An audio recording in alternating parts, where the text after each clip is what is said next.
Good afternoon, everybody. Good afternoon sir. तो कल आप लोगों ने थोड़ा इंडेक्स वाला कुछ नोट डाउन किया था।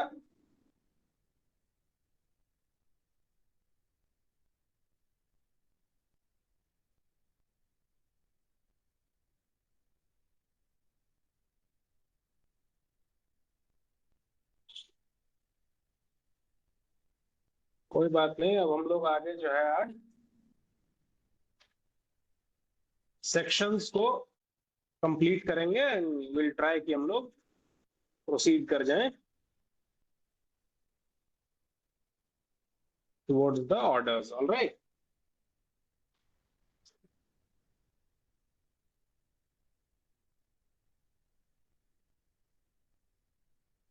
Okay then.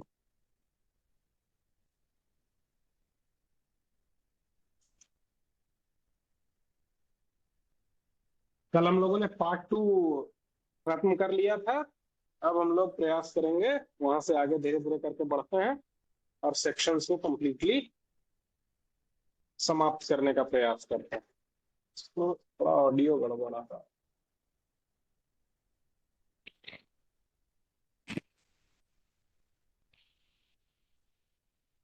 मेरी आवाज जा रही है ना? जी हाँ भैया, एकदम बढ़िया से आ रहा है। ऑल राइट,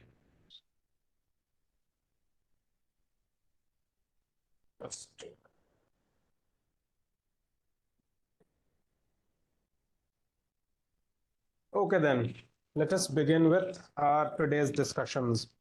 तो सबसे पहले हम लोग जो डील करेंगे आज के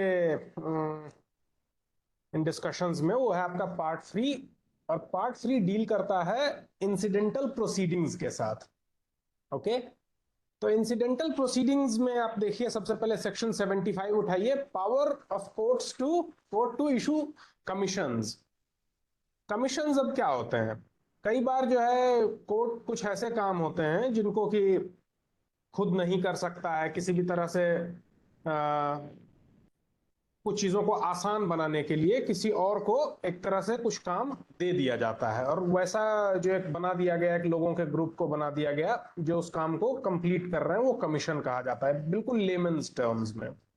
तो उसमें सेक्शन 75 आपको बता रहा है कि किन किन चीजों के लिए कमीशन का गठन किया जा सकता है, कमीशन इशू किया जा सकता है। ओके, तो इसको हम लोग देख लेते हैं कि subject to such conditions and limitations as may be prescribed the court में इशू अ कमीशन। किस किस चीज के लिए कमीशन कर सकते हैं, कोर्ट कर सकते हैं issue? The very first thing is to examine a person, examine करने के लिए भी इशू किया जा सकता है। To make local investigations, to examine or adjust accounts, to make a partition, to hold scientific, technical or expert investigations। इन सारी चीजों के लिए, इन सारे कामों के लिए कोर्ट जो है कमीशंस इशू कर सकती है। और आगे हम लोग जब ऑर्डर्स को देख रहे होंगे तो इसके साथ हम लोग पढ़ते हैं ऑर्डर नंबर 26 को, जिसमें कमीशंस की बात की गई है। तो जो भी आप यहाँ पर देख रहे हो, टू मेक लोकल इन्वेस्टिगेशंस, वहाँ एक सेपरेट रूल में दिया हुआ है। साइंटिफिक, टेक्निकल और एक्सपर्ट इन्वेस्टिगेशन की बात की जा रही है, वहां पे एक सेपरेट रूल बना करके दिया गया है। तो आप पाइएगा कि ये सारी चीजें वहां पर, इनके प्रोसीजरल एस्पेक्ट्स जो है ऑर्डर नंबर 26 के अंदर डेल्ट है। ऑलराइट, ये पूरा लिस्ट जो है प्रिलिमिनरी एग्जामिनेशंस के पॉइंट ऑफ व्यू से बहुत इंपॉर्टेंट है। काइंडली गो थ्रू इट, इसको आप ध्यान में रखने की कोशिश कीजिए, क्योंकि कई बार इसी लिस्ट में से कुछ ऑप्शंस आपको इधर उधर करके दे दिए जाएंगे, और यदि आप उस समय पे ध्यान में नहीं रख पाते हैं तो गलती होने की संभावना बहुत बढ़ जाती है। ऑलराइट, इस चैप्टर के डिस्कशन में सबसे पहले आपका इंपॉर्टेंट क्या हो जाएगा कि किस पार्ट में इंसिडेंटल प्रोसीडिंग्स दी गई हैं, पार्ट 3 में। कमीशंस की चर्चा किस सेक्शन के अंदर की गई है, सेक्शन नंबर 75 के अंदर। और कोर्ट किन किन चीजों के लिए कमीशंस इशू कर सकता है। तो जो ये लिस्ट है, सारी की सारी बातें इस लिस्ट की रेलेवेंट हो जाती हैं इस कंटेक्स्ट में। Alright, moving on, commission to another court 76 में दिया हुआ है, लेटर ऑफ रिक्वेस्ट 77 में दिया हुआ है। कई बार पूछ लेते हैं कि लेटर ऑफ रिक्वेस्ट कहां पे दिया गया है, तो वो सेक्शन 76 के अंदर दिया हुआ है।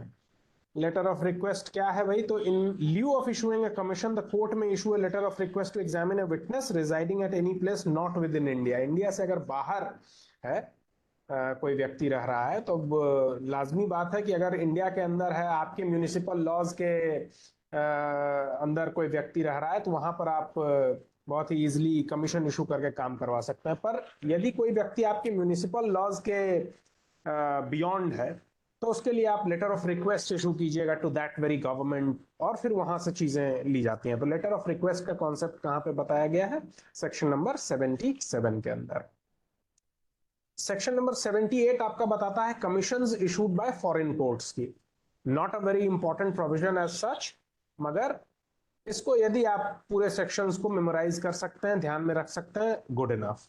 Otherwise you'll merely have to note part 3 consists of incidental proceedings, and section 75 talks about commissions being issued by the courts, और किन किन ग्राउंड्स पे वो कोर्ट्स जो है कमीशंस को इशू करेंगे। आप वन आफ्टर द अनदर उन ग्राउंड्स को एक बार देख लीजिए, मेमोराइज कर लीजिए। जो कई बार पूछा जाता है, बट वो ऑर्डर नंबर 26 के रूल्स के कंटेक्स्ट में पूछा जाता है, वो है making local investigations, to hold scientific or scientific, technical or expert investigation, and to perform ministerial acts। ये तीन जो हैं वेरी वेरी इंपॉर्टेंट हैं, ये टाइम एंड टाइम अगेन पूछे गए हैं, बट ये पूछा जाता है कि ऑर्डर 26 के किस रूल में इनका प्रोविजन दिया हुआ है। ऑलराइट, अब आगे चलते हैं हम लोग पार्ट 4 की ओर। पार्ट 4 बात करता है सूट्स इन पर्टिकुलर केसेस की। यहां पर से अब देखिएगा कि इनफैक्ट ये जो पोर्शन है, और सिमिलरली हम लोग इसके जो इसके साथ पढ़े जाने वाले ऑर्डर्स को देखेंगे, ये सारे के ये सारी की सारी जो क्वेश्चनिंग है मेंस के पॉइंट ऑफ व्यू से भी बहुत रेलेवेंट हो जाती है। And interestingly enough you will find कि these are very easier topics, जिसको कि आप बहुत ही आसानी से आंसर कर सकते हो, और इसमें कुछ टेक्निकल एस्पेक्ट बहुत कॉम्प्लिकेटेड है नहीं, फैक्ट्स एंड फिगर्स हैं, और बड़ा ही इजी गोइंग प्रोसीजर है इसका, तो वो काम आपके लिए भी आसान हो जाता है। बट थोड़ी सी बेसिक अंडरस्टैंडिंग लेते हुए हम लोग चलेंगे। इन पोर्शंस का मेजर जो डिस्कशन है, मेजर जो अंडरस्टैंडिंग है, वो इनके ऑर्डर्स में दी गई है, बट यहाँ पर एक बेसिक आउटलाइन हम लोग देखते हुए चलते हैं। तो सबसे पहले आप देखिएगा सेक्शन नंबर 79 बात कर रहा है किस चीज की? ये suits bye or against government. ठीक है, कई बार आप देखते हो कि गवर्नमेंट के अगेंस्ट भी अपने राइट्स को इन्फोर्स करने के लिए केसेस किए जाते हैं। कई बार गवर्नमेंट, मतलब इंटर स्टेट डिस्प्यूट्स अगर हो जा रही हैं, तो उसमें गवर्नमेंट एक दूसरे पे केस कर ले रही है, किसी व्यक्ति पे केस कर ले रही है। तो जब गवर्नमेंट किसी भी सूट में इन्वॉल्व होता है, तो कैसे प्रोसेस आगे हमारा बढ़ेगा, ये डिस्कशन इस दिए गए पार्ट का हिस्सा है। और सेक्शन 79 स्पेसिफिकली बात कर रहा है कि जब सूट्स गवर्नमेंट के द्वारा की गई हो या गवर्नमेंट के अगेंस्ट की गई हो, तो वो जो सूट होगा किसके नाम में होगा। आप जो देखते हो कि XYZ versus union of India और वर्सेस स्टेट ऑफ कर्नाटका, तो वही बात यहां पर बताई गई है कि यदि सूट सेंट्रल गवर्नमेंट के द्वारा किया जा रहा है या सेंट्रल गवर्नमेंट के खिलाफ किया जा रहा है, तो हमेशा यूनियन ऑफ इंडिया के नाम से किया जाएगा, और यदि किसी स्टेट के द्वारा किया जा रहा है तो स्टेट के नाम से किया जाएगा। ऑलराइट, अब इसमें जो कुछ प्रीलिम्स के लिए इंपॉर्टेंट चीजें हो जाती हैं, वो देखिए आप सेक्शन 80 को देखिए। सेक्शन 80 से बार बार क्वेश्चंस पूछे जाते हैं। सबसे पहला जो इसमें पूछा जाता है वो ये कि नोटिस पीरियड कितना है। तो गवर्नमेंट के द्वारा केस किया जाए या इसके अगेंस्ट केस किया जाए, तो आप, ऐसा नहीं है कि सिर्फ गए और आपने सूट फाइल कर दिया, इसके लिए आपको नोटिस देना पड़ जाएगा। ठीक है, और ये नोटिस किसको देंगे, ये चीजें भी इस सेक्शन में डील की गई हैं। तो पहला क्वेश्चन आता है कि नोटिस देना है, पर कितने दिन का नोटिस देना है, टाइम पीरियड क्या होगा नोटिस का, that time period is of 2 months। और किस किस को आप नोटिस देंगे, ये आप देखिए इसके सेक्शन 80 के अंदर दिया गया है कि यदि सूट सेंट्रल गवर्नमेंट के द्वारा किया गया है, उसके अगेंस्ट किया गया, तो किसको देंगे, to the secretary of that government. Except where it relates to railway. Railway के केस में अलग प्रोविजन है, वो आगे हम लोग अभी देख रहे हैं, बट सेंट्रल गवर्नमेंट के केस में ये नोटिस जो 2 महीने की बात की गई है इस सेक्शन के अंदर, वो किसको दिया जाएगा नोटिस? वो नोटिस दिया जाएगा to the secretary of central government. उसके बाद देख लीजिए कि यदि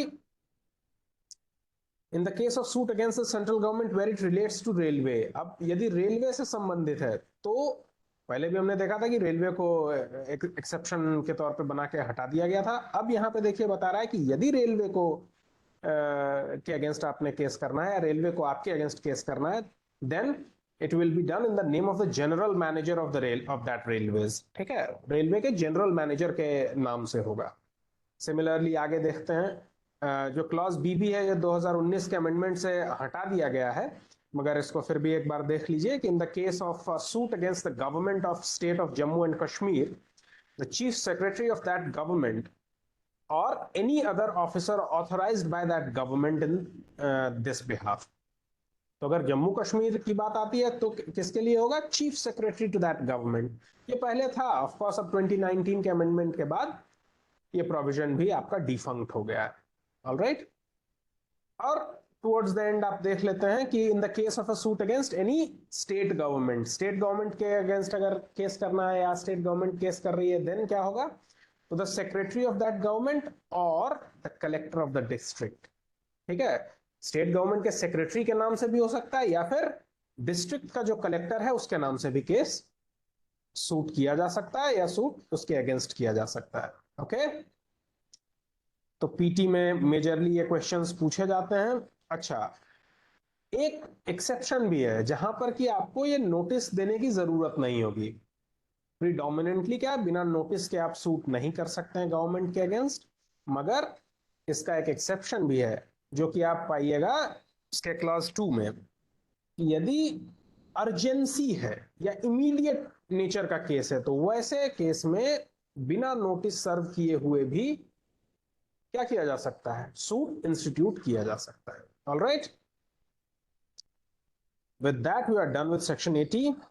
सेक्शन 81 देख लेते हैं, exemption from arrest and personal appearance की बात कर रहा है, not very important for PT. 82 देखिए, एग्जीक्यूशन ऑफ डिक्री, इसका हेड नोट भी याद रखिएगा कि गवर्नमेंट के केस में एग्जीक्यूशन ऑफ डिक्री की बात कहां पे की गई है, तो ये की गई है आपके सेक्शन नंबर 82 के अंदर।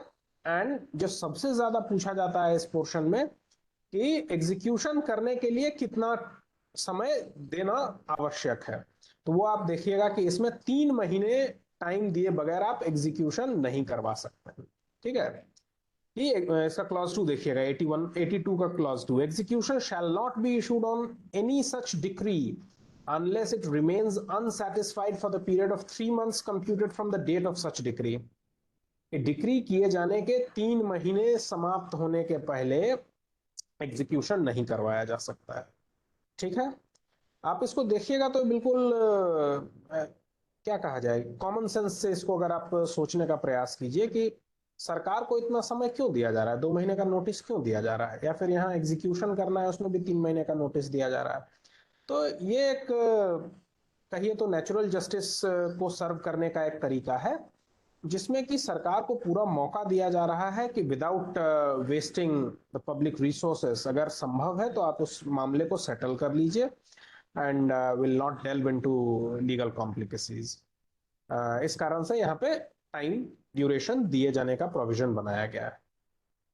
अब आगे आप देखिएगा कि 83 से 87B तक, आई बिलीव 87A तक, ये जो है बात करता है suits by aliens and by or against foreign rulers, ambassadors and envoys. Okay, तो ये बात करता है भाई कि फॉरेन रूलर्स, एम्बेसडर्स, उनके अगेंस्ट अगर केस करना है तो कैसे कैसे किया जा सकता है। इसमें देखिए सबसे पहले बताता है कि व्हेन एलियंस में सू, इस पूरे पोर्शन से बहुत ज्यादा पीटी के क्वेश्चंस नहीं आते हैं, मगर फिर भी एक बेसिक आउटलाइन मैं यहाँ पे ड्रॉ कर दे रहा हूँ। 83 बात करता है कि कब एलियन सू कर सकते हैं, तो इसमें भी बड़ा सिंपल है कि अगर एलियन फ्रेंड है तो वो बिल्कुल सिटीजन की तरह सूट कर सकता है, पर यदि एलियन एनिमी है तो उसे यदि सूट करना है तो सेंट्रल गवर्नमेंट की परमिशन लगेगी। एलियन एनिमी हो गया आपका भाई, वॉर टाइम्स में कई बार हमारे नेशंस के इंटरेस्ट्स अलाइन नहीं कर रहे हैं, तो वैसे आप उन लोगों के साथ डील नहीं कर सकते हैं, कॉन्ट्रैक्ट्स नहीं कर सकते हैं, सिविल रिलेशंस में भी नहीं जा सकते हैं। तो उन चीज़ों को यहाँ पर एड्रेस करने का प्रयास किया गया है कि वैसे सिचुएशन में अगर आप कर रहे हो तो नेशनल इंटरेस्ट भी हैम्पर हो सकता है। इसलिए अनटिल एंड अनलेस आप सेंट्रल गवर्नमेंट से परमिशन ले लेते हो, you will not be that alien enemy will not be allowed to litigate or agitate his rights in the Indian courts. All right. इसका सेक्शन 84 देख लीजिए, व्हेन फॉरेन स्टेट्स में सू, कब वो सू कर सकते हैं, तो मेयरली अगर प्राइवेट राइट्स इन्वॉल्व हैं तो प्राइवेट राइट्स के लिए वो सू कर सकते हैं, and otherwise they will not be able to sue. Not very important, as I have already said. Similarly, 85 persons specially appointed by the government to prosecute or defend on behalf of foreign rulers. Not a very important provision for our sake. 86 suits against foreign rulers, ambassadors and envoys. इसमें बस ये ध्यान रखना है कि आप foreign rulers या ambassadors, envoys के अगेंस्ट सूट नहीं कर सकते until and unless the central government certifies to that extent. All right, writing में सर्टिफाई कर दे कि ऑल राइट मैं अलाउ कर रहा हूँ कि you can sue them, then only वहां पे सूट किया जा सकता है उन लोगों के, अदरवाइज ऐसा नहीं कर सकते हैं। 87 देखते हैं। 87 बताता है style of foreign rulers as parties to sue, कैसे उन पे केस किया जाएगा। जैसे इंडिया का ही हम लोग देख रहे थे, अपने देश का सेंट्रल गवर्नमेंट के अगेंस्ट करना है तो यूनियन के नाम में कीजिएगा, स्टेट का करना है तो स्टेट के नाम में कीजिएगा। तो उसी तरह से अगर फॉरेन रूलर्स को किसी पार्टी, किसी सूट में पार्टी बनाना है तो उसके स्टेट के नाम से करना पड़ जाएगा कि इन the name of the state only, individual person पे आप सूट नहीं इंस्टीट्यूट करेंगे। 87A बात कर रहा है आपके कुछ डेफिनेशंस की। किन किन डेफिनेशंस की बात कर रहा है, इसको बस ध्यान में रख लेना है कि फॉरेन स्टेट कहाँ डिफाइन किया गया है या रूलर कहाँ पे बताया गया है, तो ये 87A के अंदर दिए गए, that is important in this regard. फिर 87B देखिए, suits against rulers of former Indian states. इसमें क्या बता रहा है कि application of section 85 and 86 to rulers of former Indian states.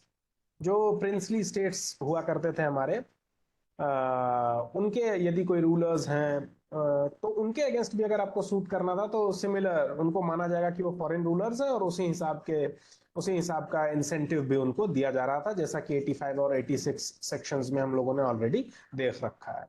तो nothing much to bother about. अब हम लोग आते हैं अपने अगले सेक्शन पे, विच इज सेक्शन नंबर 88। 88 बात करता है इंटर प्लीडर्स की।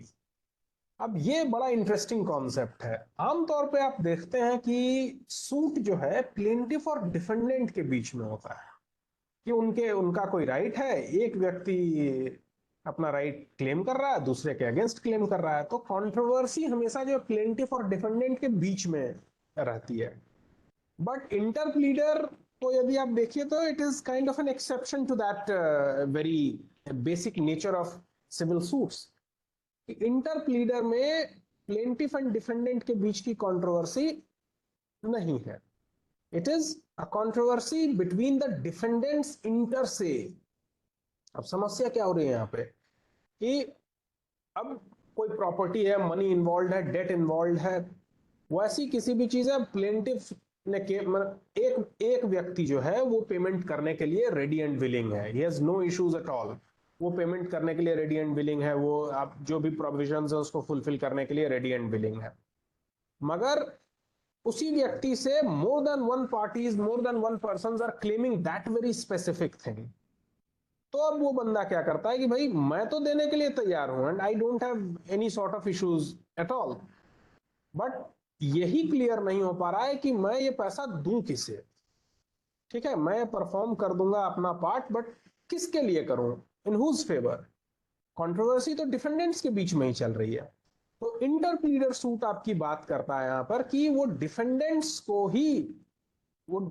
के बीच में ही एक सूट इनिशिएट कर सकता है, और यहां पर ये फाइल करेगा प्लेंटिफ कि आप लोग अपने राइट्स को क्लियर कर लीजिए, अपने राइट्स को फाइनलाइज कर लीजिए, एंड आप मुझे बता दीजिए कि भाई ये राइट्स आपकी फाइनलाइज हो गई और अब मुझे किसे पेमेंट करना है, I have no issues at all, मैं पेमेंट कर दूंगा।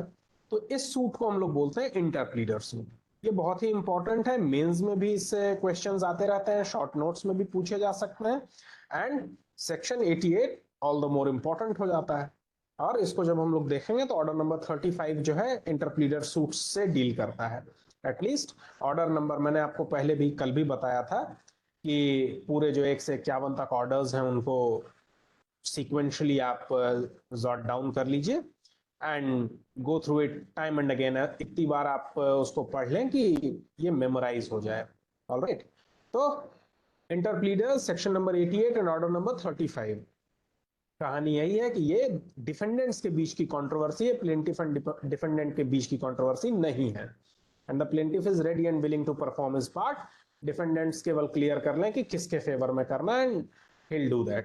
और इस केस को इंस्टीट्यूट कर रहा था, ऑफ कोर्स he'll सी जो भी उसको चार्जेस अक्रू करेंगे, ऑल दोस चार्जेस वो आप दे दीजिए प्लेंटिफ को, and that will be all. इसका जो प्रोसीजर है वो हम लोग ऑर्डर 35 को देखते समय समझने का प्रयास करेंगे। ओके, अब आ जाते हैं हम लोग पार्ट 5 की ओर। पार्ट 5 जो बात करता है स्पेशल प्रोसीडिंग्स की। स्पेशल प्रोसीडिंग्स में आप देखिए जो सबसे पहले बताया गया सेक्शन नंबर 89 में, वो आपका settlement of dispute outside the courts.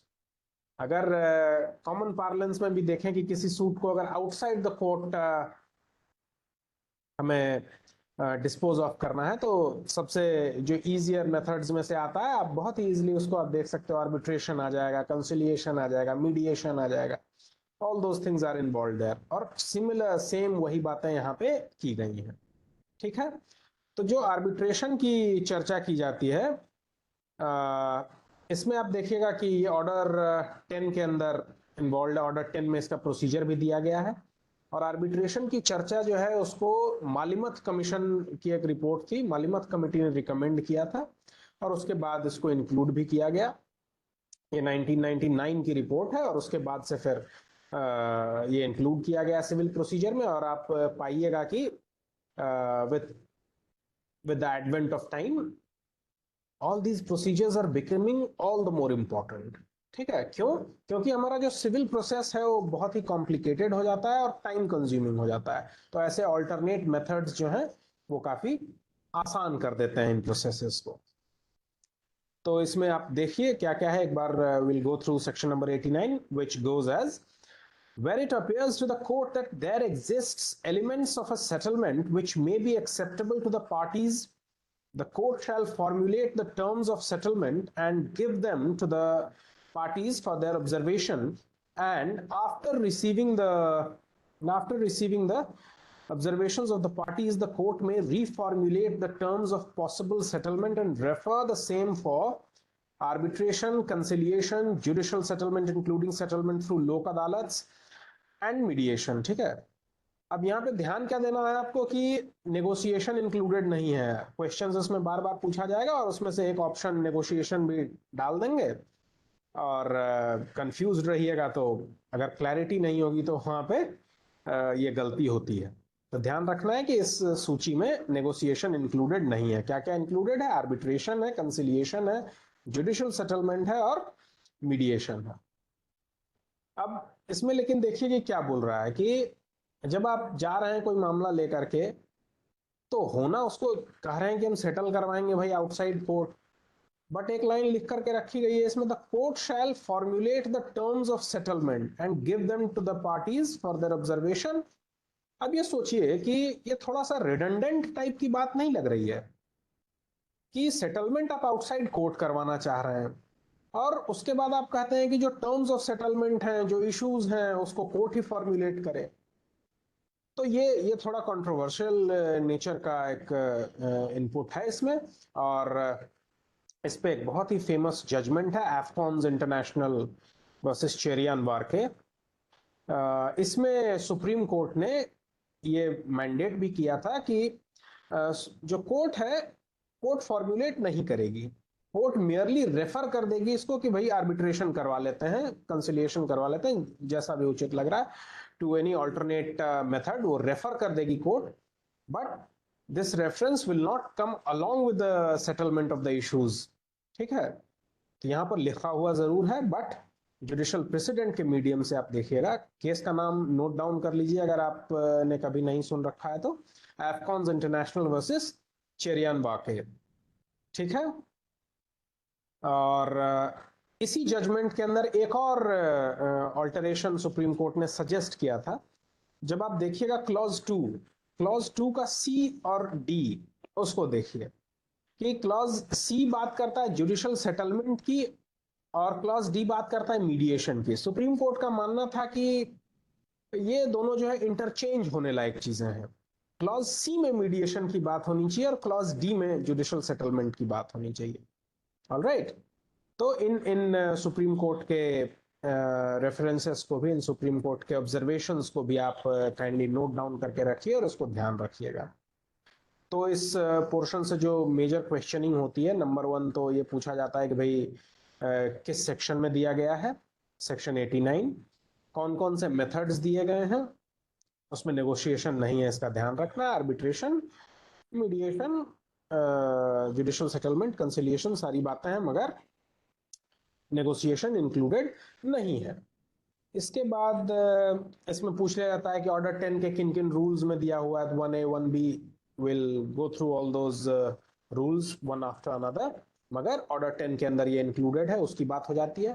फिर पूछते हैं कि किस कमिटी के रिकमेंडेशन पे आई थी। मालिमत कमिटी के रिकमेंडेशन पे आई थी। किस ईयर में आया था, 1999 में इसको इंट्रोड्यूस किया गया था। तो अगर आप इन चीजों से अक्वेंटेड हैं तो कोई इशू नहीं होता है। अब कुछ कुछ जब आप और भी इसको पढ़ते जाइएगा तो आप पाइएगा कि इसमें थ्रू वेरियस जुडिशियल प्रोनाउंसमेंट्स या फिर through several legislative interpretations as well, कुछ चीजें ऐसी हैं जिस पे आर्बिट्रेशन किया जा सकता है और कुछ ऐसी चीजें भी हैं जिन पे आर्बिट्रेशन नहीं किया जा सकता है। तो अब जैसे कमर्शियल डिस्प्यूट्स हैं उसमें आर्बिट्रेशन किया जा सकता है, बट अगर रिप्रेजेंटेटिव सूट है उसमें आर्बिट्रेशन नहीं कर सकते हैं। पब्लिक ऑफिस से रिलेटेड क्वेश्चंस हैं, आप उसमें आर्बिट्रेशन नहीं कर सकते हैं। Alright, with that we are done with section number 89। अब आप देखिए सेक्शन नंबर 90। सेक्शन नंबर 90, पहली बात यहां पर आप देख रहे हैं कि इसको स्पेशल केस कर करके लिख करके एड्रेस ही किया जा रहा है। और सेक्शन 90 बात कर रहा है आपका power to stay case for opinion of court, कि कोर्ट का ओपिनियन लेने के लिए हम केस को स्टेट कर सकते हैं या नहीं, उसकी बात यहाँ पे की गई है। तो सबसे इंटरेस्टिंग जो पीटी में पूछा जाता है इस कंटेक्स्ट में, वो ये है कि सेक्शन 90 को बोलते हैं फ्रेंडली सूट। ऑलराइट, क्या बोलते हैं इसको? Friendly suit. इसको नोट डाउन कर लीजिएगा। पूछा जाएगा कि फ्रेंडली सूट्स किस सेक्शन के अंदर दिया गया है, तो it is provided for under section number 90। And what does the section से? Where any persons agree in writing to state a case for the opinion of the court, then the court shall try and determine the same in the manner prescribed. कि यदि भाई किसी व्यक्ति को, कोई व्यक्ति जो है, कुछ लोग जो है अग्री कर जाते हैं इन राइटिंग में एग्रीमेंट होना चाहिए to state a case for the opinion of the court, एक कोर्ट का ओपिनियन लेने के लिए वी आर विलिंग टू भाई स्टेट द केस, देन जो कोर्ट क्या करेगी, court shall determine the same in the manner prescribed. तो जिस मैनर में, जो मैनर प्रेस्क्राइब्ड है उस हिसाब से। मैनर प्रेस्क्राइब्ड का मतलब समझ रहे हैं ना, prescribed in rules. For that we'll have to go through the order which deals with special cases or friendly suits. तो as prescribed there, उस हिसाब से कोर्ट उसको डील करेगी। बट पीटी में मेजरली यही पूछा जाता है कि फ्रेंडली सूट्स के सेक्शन में दिए गए हैं, एंड वो सेक्शन 90 में दिया गया है। That will be all for at least at this stage, that will be all. आगे देख लीजिए सेक्शन नंबर 91। सेक्शन नंबर 91 किस चीज की बात कर रहा है? Public nuisances and other wrongful acts affecting the public. Public nuisance या अन्य कोई भी ऐसा एक्ट जो कि पब्लिक को अफेक्ट कर रहा है, उसका क्या इंपैक्ट है, उसको कैसे डील करना है, सेक्शन 91 में दिया गया है। क्या दे रहा है?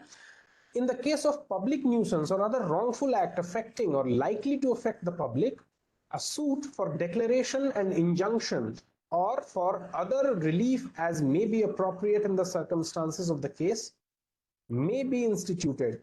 सिंपल टर्म्स में समझ लीजिए कि इन दोनों केसेस में सूट जो किया जा सकता है, उस सूट को इंस्टीट्यूट कौन कर सकता है? और सबसे ज्यादा बार क्वेश्चन भी यही पूछा जाता है कि इनमें से कौन सा व्यक्ति है जो इस सूट को इंस्टीट्यूट कर सकता है। वो आपका दिया हुआ है, पहला बाय एडवोकेट जनरल। सूट कौन इंस्टीट्यूट कर सकता है? Number one is advocate general. दूसरी बात देख लीजिए, with leave of the court, court की परमिशन चाहिए, कोर्ट की लीव चाहिए, by two or more persons, even though no special damage has been caused to such persons by reason of such। तो advocate general institute कर दें, या फिर दो या दो से अधिक वैसे लोग इंस्टीट्यूट कर दें, मतलब कोई भी दो या दो से अधिक लोग कर सकते हैं, भले ही उनका व्यक्तिगत कोई हार्म हुआ हो या नहीं हुआ उस पब्लिक न्यूसेंस से। ऑलराइट, तो मेजर जो सेक्शन 91 से क्वेश्चन पूछा जाता है वो यही होता है कि कौन कौन केस इंस्टीट्यूट करेंगे। तो either it will be advocate general and उसके इतर कौन है, with the permission of the court, two or more people, whether उनके राइट्स अफेक्ट हुए हों या नहीं। ओके, सेक्शन 92 देख लीजिए। सेक्शन 92 बात कर रहा है पब्लिक चैरिटीज की। इसमें भी जो पूछे जाने वाला प्रश्न यही है कि भाई पब्लिक चैरिटीज वाले केस में भी सूट कौन कौन इंस्टीट्यूट कर रहा है। Let us see that. In case of any alleged breach of any express or constructive trust created for public purposes of a charitable and religious nature, or where the direction of the court is deemed necessary for the administration of any such trust, the Advocate General or two or more persons having an interest in the trust and having obtained the leave of the court may institute a suit, whether contentious or not, in the principal civil court of original jurisdiction or in any other court empowered in that behalf by the state government within the local limits of whose jurisdiction the whole or any part of the subject matter of the trust is situated, to obtain a decree। तो decree किस किस चीजों की ली जा सकती है वो नीचे बताया गया है। तो इसमें सिंपल टर्म्स में जो हमारे काम की बात है वो ये है कि भाई पब्लिक चैरिटीज किस प्रोविजन के अंदर डिस्कस किया गया है। Then it is discussed under section number 92। और इस कंटेक्स्ट में who will be able to institute a suit, the very first person तो एडवोकेट जनरल हो जाएंगे, और दूसरा दो या दो से अधिक वैसे व्यक्ति जो कि उस ट्रस्ट में, चैरिटी में इंटरेस्टेड हैं। ऊपर जब हम लोग 91 की बात कर रहे थे तो वैसे दो व्यक्तियों की बात हो रही थी जिनके राइट्स अफेक्ट नहीं हुए, उनका कोई भी इन्वॉल्वमेंट नहीं था, कोई भी व्यक्ति कर सकता था पब्लिक न्यूसेंस के केस में। मगर पब्लिक चैरिटीज के केस में क्या है कि वो उनका इंटरेस्ट इन्वॉल्व है, मगर ultimately leave of the court तो यहाँ पर भी सीक करना ही है। तो टाइम एंड टाइम अगेन यहाँ पर क्वेश्चन जो पूछा जाएगा वही पूछा जाएगा। एडवोकेट जनरल याद रखिए, टू और मोर पर्संस याद रखिए, और जब दो या दो से अधिक व्यक्तियों की बात होगी तो with the leave of the court होगा। इसके बियॉन्ड बहुत रेयरली जाएंगे इस सेक्शन से। विद दैट सेक्शन 92 भी हमारा समाप्त हो जाता है। सेक्शन नंबर 93 देख लीजिए, exercise of powers of advocate general outside presidency town. कि प्रेसिडेंसी टाउन्स के बाहर एडवोकेट जनरल का पावर कौन कौन यूज कर सकता है। आप जिसे एडवोकेट जनरल को दे तो दे रहे हैं आप ये पावर, लेकिन आप ही सोचिए कि क्या हर जगह पे पब्लिक न्यूसेंस के मामले में एडवोकेट जनरल के लिए ही सूट इंस्टीट्यूट करना पॉसिबल है, प्रैक्टिकल है? ये रैशनल सा नहीं लगता है। उसको एड्रेस करता हुआ ये प्रोविजन है। ये प्रोविजन आपका बताता है कि भाई एडवोकेट जनरल तो कर ही सकता है, मगर प्रेसिडेंसी टाउन्स के बाहर की यदि हम लोग बात करते हैं तो वहां पर कलेक्टर भी कर सकता है। ठीक है, तो इसी को हम लोग एक बार पढ़ लेते हैं। The powers conferred by the sections 91 and 92 on the Advocate General may, outside the presidency towns, be, with the previous sanction of the state government, exercised also by the collector or by such officer as the state government may appoint in this behalf। तो बस उसी common अपने जो conundrum को address करने का यह provision है कि भाई एडवोकेट जनरल हर जगह जाकर के सूट इंस्टीट्यूट नहीं कर सकता है, तो फिर कौन करेंगे? वो पावर किस पे बिफॉल करती है? तो it lies in the hands of the collector और एनी अदर सबऑर्डिनेट ऑफिसर, जिसको कि, और एनी अदर ऑफिसर जिसको कि स्टेट गवर्नमेंट ने अपॉइंट कर रखा हो। Alright, with that we are done with part 5। अब हम लोग देखेंगे part 6। सबसे पहले इस पार्ट से जो क्वेश्चन पूछा जाता है वो यही पूछा आवाज नहीं आ रही है हमारी। सर सेक्शन 90 एक बार फिर से रिपीट कर दीजिए।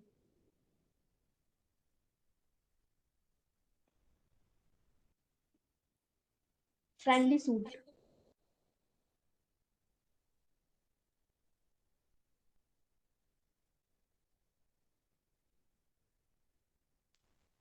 ऑल राइट,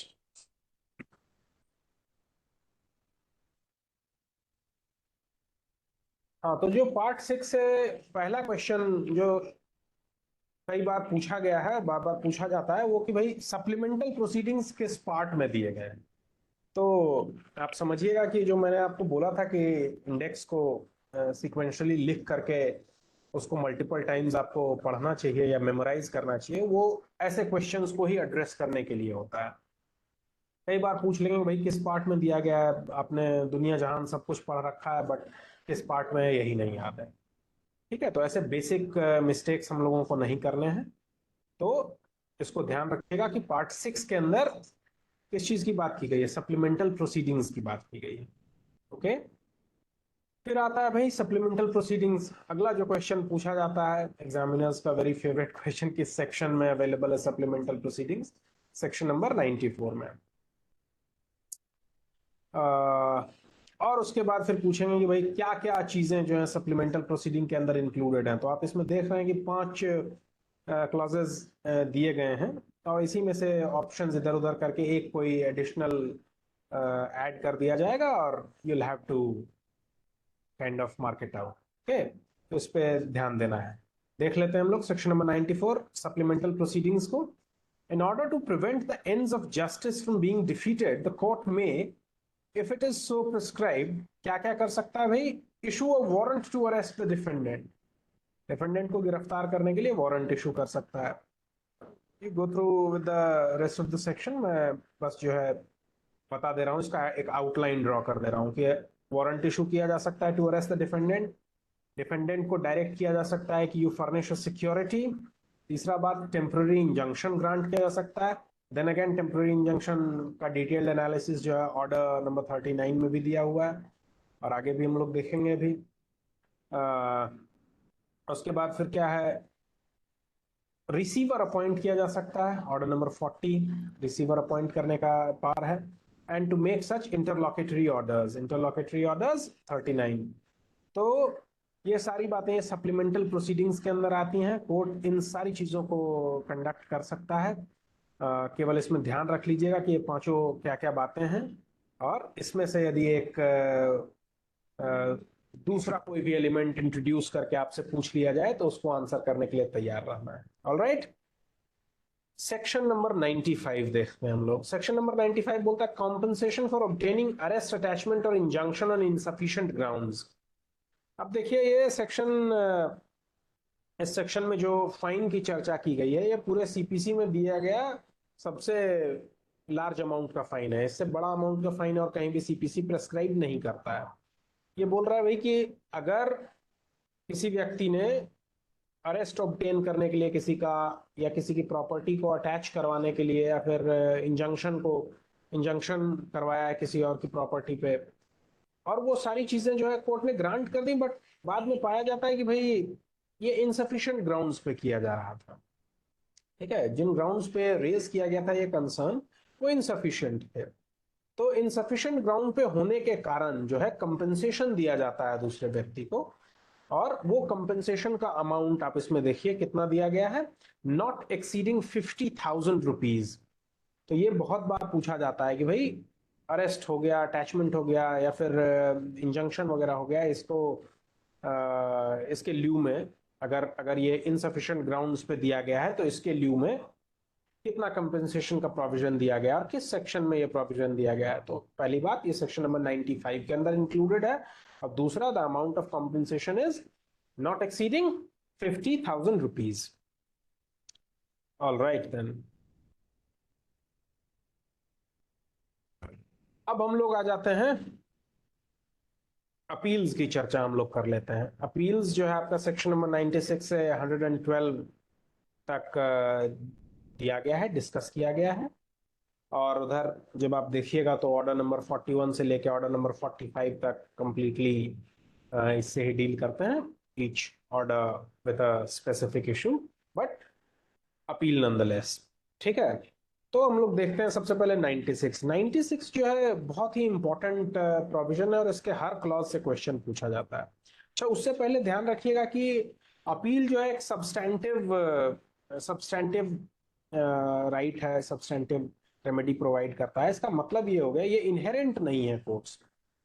ठीक है, इसका मतलब ये हो गया कि भाई अगर कोई स्टैचूट अपील का प्रोविजन प्रेस्क्राइब करता है देन ओनली जो है आप अपील ग्रांट कर सकते हैं। ऐसा नहीं है कि अगर कहीं पे अपील का कोई प्रोविजन लेट डाउन ना हो फिर भी आप अपील कर सकते हैं यूजिंग इनहेरेंट पावर्स, तो यूजुअली नहीं अलाउ किया जाता है। ठीक है, तो इसको हम लोग देख देख लेते हैं। इसका हर क्लॉज इंपॉर्टेंट है और क्लॉज स्पेसिफिक क्वेश्चंस इसमें होते हैं। 96 क्लॉज 2 में क्या है, 96 क्लॉज 3 में क्या है, 96 क्लॉज 4 में क्या है, इस कारण से बहुत इंपॉर्टेंट हो जाता है। तो let us go on. Clause 1 बोलता है कि save where otherwise expressly provided in the body of this code or by any other law for the time being enforced, an appeal shall lie from every decree passed by any court exercising original jurisdiction to the court authorized to hear appeal from the decision of such court। ये पहले बता देता है भाई कि appeal कर सकते हैं आप। जो फर्स्ट अपील की बात है वो यहाँ पे सेक्शन 96 बता रहा है। ये जो क्लॉज 1 है इसका फर्स्ट अपील की बात करता है कि किसी कोर्ट ने ओरिजिनल जुरिस्डिक्शन का एक्सरसाइज करते हुए किसी सूट को ट्राई किया और फैसला सुनाया, तो फिर आप एपेलेट कोर्ट के सामने जाकर के अपने इश्यूज को री एजिटेट कर सकते हैं। ठीक है, कोई भी जो भी क्वेश्चंस इन्वॉल्व हैं उस पर आप जाकर के अपील कर लीजिए। 96 क्लॉज 1 फर्स्ट अपील की चर्चा कर रहा है expressly. Section 96 talks about first appeal. 96 clause 2 आप देखिए क्या बोलता है कि एन अपील में lie from original decree passed ex parte. अगर एक्स पार्टे ऑर्डर भी है, एक्स पार्टे डिक्री है, तो एक्स पार्टे डिक्री से भी अपील जा सकती है। एक्स पार्टे डिक्री होता क्या है? एक्स पार्टे का मतलब ही है without hearing the other side. ठीक है, दूसरी पार्टी को हम नहीं सुन रहे हैं, किसी एक पार्टी को सुन करके ही उसके आधार पर हम लोग डिग्री प्रेस्क्राइब कर दे रहे हैं। तो एक्स पार्टे डिग्री के ग्राउंड पर भी यदि एक्स पार्टे डिग्री कर दी गई है यदि, तो वैसे केस में भी अपील लाई कर सकता है। तो इसमें पूछेंगे कि भाई एक्स पार्टे डिग्री से अपील किस प्रोविजन के अंदर लाई कर रहा है, and you will have to take 96 clause 2 there. ठीक है, फिर आप देखिएगा कि क्लॉज 3 आ जाते हैं। क्लॉज 3 देखिए कि no appeal shall lie from a decree passed by the court with the consent of the parties. अब ये भी बड़े कॉमन सेंस की बात है कि आप अगर यदि पार्टीज खुद में अग्री कर जा रही हैं, कंसेंट कर ले रही हैं, तो कंसेंट करने के बाद कोर्ट उसी भाई कंसेंट पर डिक्री ग्रांट कर देता है। अब आपने अपनी कंसेंट से, अपनी सहमति से किसी चीज को डिसाइड कर लिया, बाद में आप चाह रहे हो कि उसके अगेंस्ट ही अपील में चले जाएं, तो ऐसा अगर अपील अलाउ कर दिया जाता है तो it will merely waste the precious time of the court। ठीक है, इस कारण से इसमें जो है कंसेंट डिक्री के केस में अपील नहीं अलाउ किया जाता है। तो देखिए, no appeal shall lie from the decree passed by the court with the consent of the parties. इसमें पूछेंगे कि कंसेंट डिक्री से कोर्ट, कंसेंट डिक्री से अपील अलाउड नहीं है, ये किस प्रोविजन में दिया गया है? It is not merely provided in section 96, rather the right answer will be 96 clause 3। तो इन प्रोविजंस को क्लॉजेस के साथ मेमोराइज करना बहुत इंपॉर्टेंट है। देन अगेन आ जाइए क्लॉज नंबर 4 में। No appeal shall lie except on a question of law from a decree in any suit of the nature cognizable by courts of small causes when the amount of value of subject matter of the original suit does not exceed 10,000 rupees। पता है कि भाई कोई अब मामला है जो कि bye it's nature court of small causes को द्वारा कॉग्निजेबल है और उसमें जो वैल्यूएशन है वो 10,000 रुपए से भी कम है, तो 10,000 रुपए से कम मामला है, स्मॉल कॉजेज उसको डील कर सकता है, तो ऐसे में जो है अपील अलाउ करना रेलेवेंट नहीं है। अब आप इसको देखिएगा तो बहुत ही मीगर सम भी हो जा रहा है, इसको अपील अलाउ कर करके ये wastage of time and resources हो जाता है।